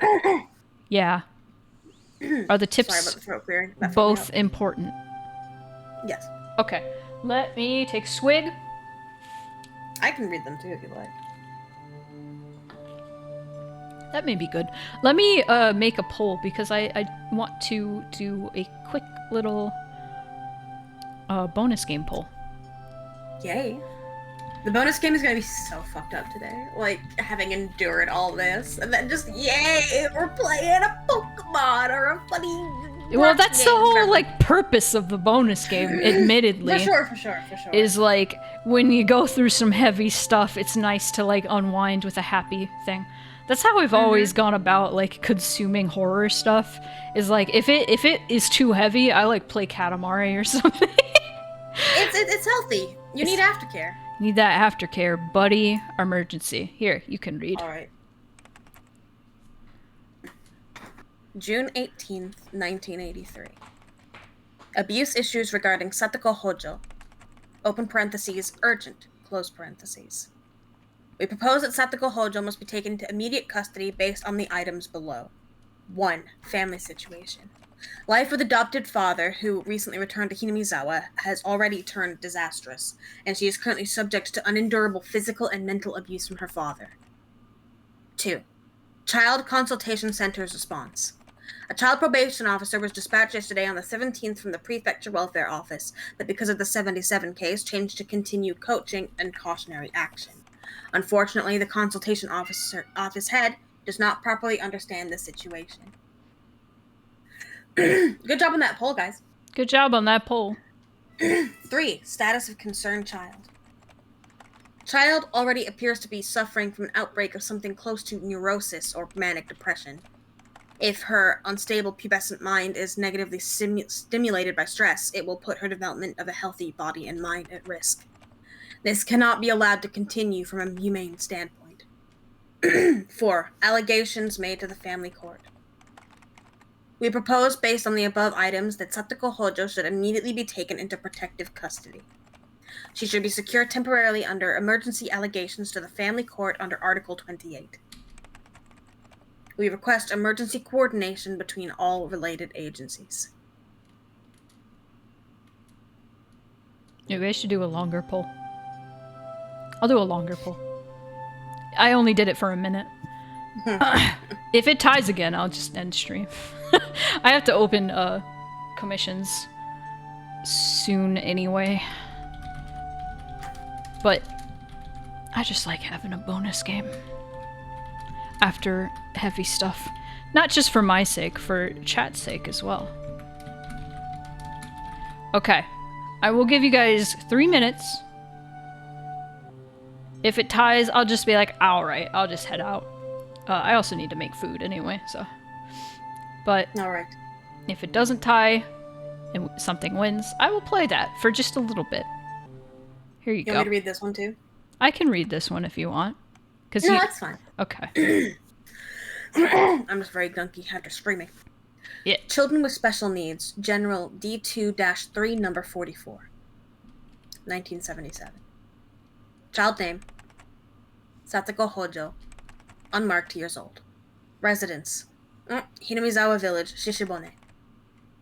1. Consultation circumstances. Telephone SOS from child of child abuse. 2. Abuse situation. Child claims she is being physically abused by her adoptive father. 3. Family structure. Circle marks abusers. Adoptive father, real mother, older brother, child in question. Note. Adoptive father and real mother entered family registry in 19... The child is the daughter of the mother's previous husband. 4. Child Consultation Center's response. On the day of the child's telephone consultation, the center called the child's school and asked her of her situation. On that day, the child welfare officer on duty visited the child's house and conducted an interview. The adoptive father sincerely listened to instructions and agreed to take child-raising workshops in the city from now on. As part of the suggested coaching, the center will continue to observe the situation. 5. Other notes. As a result of numerous counseling sessions at the city's education consultation office regarding the child, we learned that there was a high possibility the cause of the child's excessive distrust towards her adoptive father was the result of a lack of communication. The abuse she claimed hadn't actually taken place. She had made a false report to distance herself from her adoptive father. Below is a note written in pencil by the person on duty at the time. The problem appeared to be more with the daughter. Chief Investigator F of the city's education consultation office said that most of her stories of abuse were likely fabrications. They decided to shift the focus of their coaching to the child. Be cautious not to take everything the child says as truth. I was looking away while the poll was going. That's fair. It only lasted a minute. It's going again if y'all want to vote now. Oh, whoever voted Infinite Fusion last time is not voting for Infinite Fusion. Magic Pen Gel is winning. But it sounds like it's time for us to save because we did our 2-chapter quota. I voted Infinite Fusion to make it feel better, even though it won't win. Oh no, that's fine. You didn't have to do that. I was just like, know. whoa. Let's discuss, shall we? What are our thoughts? You voted Pen Gel both times? That's fair. A lot of people like Pen Gel. We're getting close to the end of that, too. Oh. So. Sorry for screaming in everyone's ears. Sorry. The first scream, I genuinely didn't mean to be that loud. It just kind of happened. I mean, it wasn't bad. It was good. It was good. Good acting. Good acting. Thank you. You're welcome. Wow. I took classes. I did. Okay. Discussion. It is... What is this music? Oh, I'm not... The music isn't supposed to be on. Oh, it's fine. It's cool with the Higurashi. But goddamn, it is weird how, like, specific a lot of the shit in this chapter is, but it is incredibly relatable to me. And I'm just like, Jesus Christ, I have been in these situations. Like, with the whole, like, Keiichi, like, it's all, like, personal shit that I don't want to get into, but, I mentioned, like, when I was 16, I was in that exact same headspace of, like, having a friend who was in a bad situation and wanting to help them get out of it and being like, yeah, I can help them. I can help them move out and run away and, like, provide, like, food and everything, and they can, like, secretly live with me. No! Stupid! That you can't do that! It's like, I don't know. It's crazy how much of this... What happened? It's pitch black in this room now. Oh my god. Yeah, it's late over there. Well, it's not that late. Good lord. I mean, it's late enough to be dark, but... That's true. That's true. I changed my mic over. Yeah, I could tell. I was like, where... What happened? Okay. But, I wanted to put it away. God. That's fair. It's a little tiny fun mic. Yeah. Yeah. This just means I can walk around. It's fair. Oh, We have 4 more chapters. we do. And it's just gonna get worse. But it seems we have a plan. A plan for streaming the rest of this game? No, a plan for murder. Oh yeah, we have a murder plan. Keiichi like, I was wondering when he was gonna come to that conclusion, like, I just gotta kill him. And it seems that the curse, the Oyashiro-sama curse, has, like, fallen upon him. Now I'm wondering, okay, the quote-unquote curse of Oyashiro-sama, I feel like most of the chat and like me have, like, fallen back on, like, this has to be the work of some person. But it isn't without reason that, like, it's not necessarily supernatural, but the deaths happen because somebody is orchestrating them, because maybe the people who are the subjects of murder are abusers or disrupting the peace in some way. So you could say, metaphorically, that Keiichi has become obsessed with Oyashiro-sama. You know? There's definitely an amount of human involvement, for sure. We had it confirmed that the Sonozakis were somehow involved in the murders, because we found a well full of bodies, and they, like, confirmed that the bodies, like last chapter, were Satoko and Rika, and there were more bodies underneath that I don't think that they confirmed. Did they confirm Tomitake-san was in there? No, he just clawed his throat out, and Takano was burned to death. Yeah. So, if it's the Sonozakis, why did that happen? Why did that happen? It's probably not entirely the Sonozakis. It's probably multiple things that are happening. Like, multiple people are involved. Like, they didn't just say, like, Takano said that it's not the Sonozakis. She said particularly it's the 3 families, right? Because there are 3 families. If it's the 3 families, why did we kill Rika? She's the only one of that 3rd family left. If it's the 3 families, why did we kill Mion's grandma and the mayor, who is, you know, greatly revered by the families? It is. I wonder. You already know, so I can't ask you. I've never played this game. What are you talking about? I can't ask Gazoot either, because Gazoot knows. I love that name. I just like saying Gazoot. I'm pretty sure that's not even how you say it, but it's fun to say Gazoot. Also a Yakuza family, so I expect them to have at least a few unrelated bodies down there. Probably, yeah. Who doesn't have a few bodies down a well these days? Am I right there? Hey! I don't know. Like, I am still, like, fixated on the apology thing whenever it comes up. It's like... It's always like they're apologizing to Oyashiro-sama. And when Keiichi got that weird look in his eyes, he probably got the crazy eyes like Rena gets, and Mion gets sometimes. And then Rena was immediately like, oh, I'm sorry. And I was like, oh, it's Oyashiro-sama.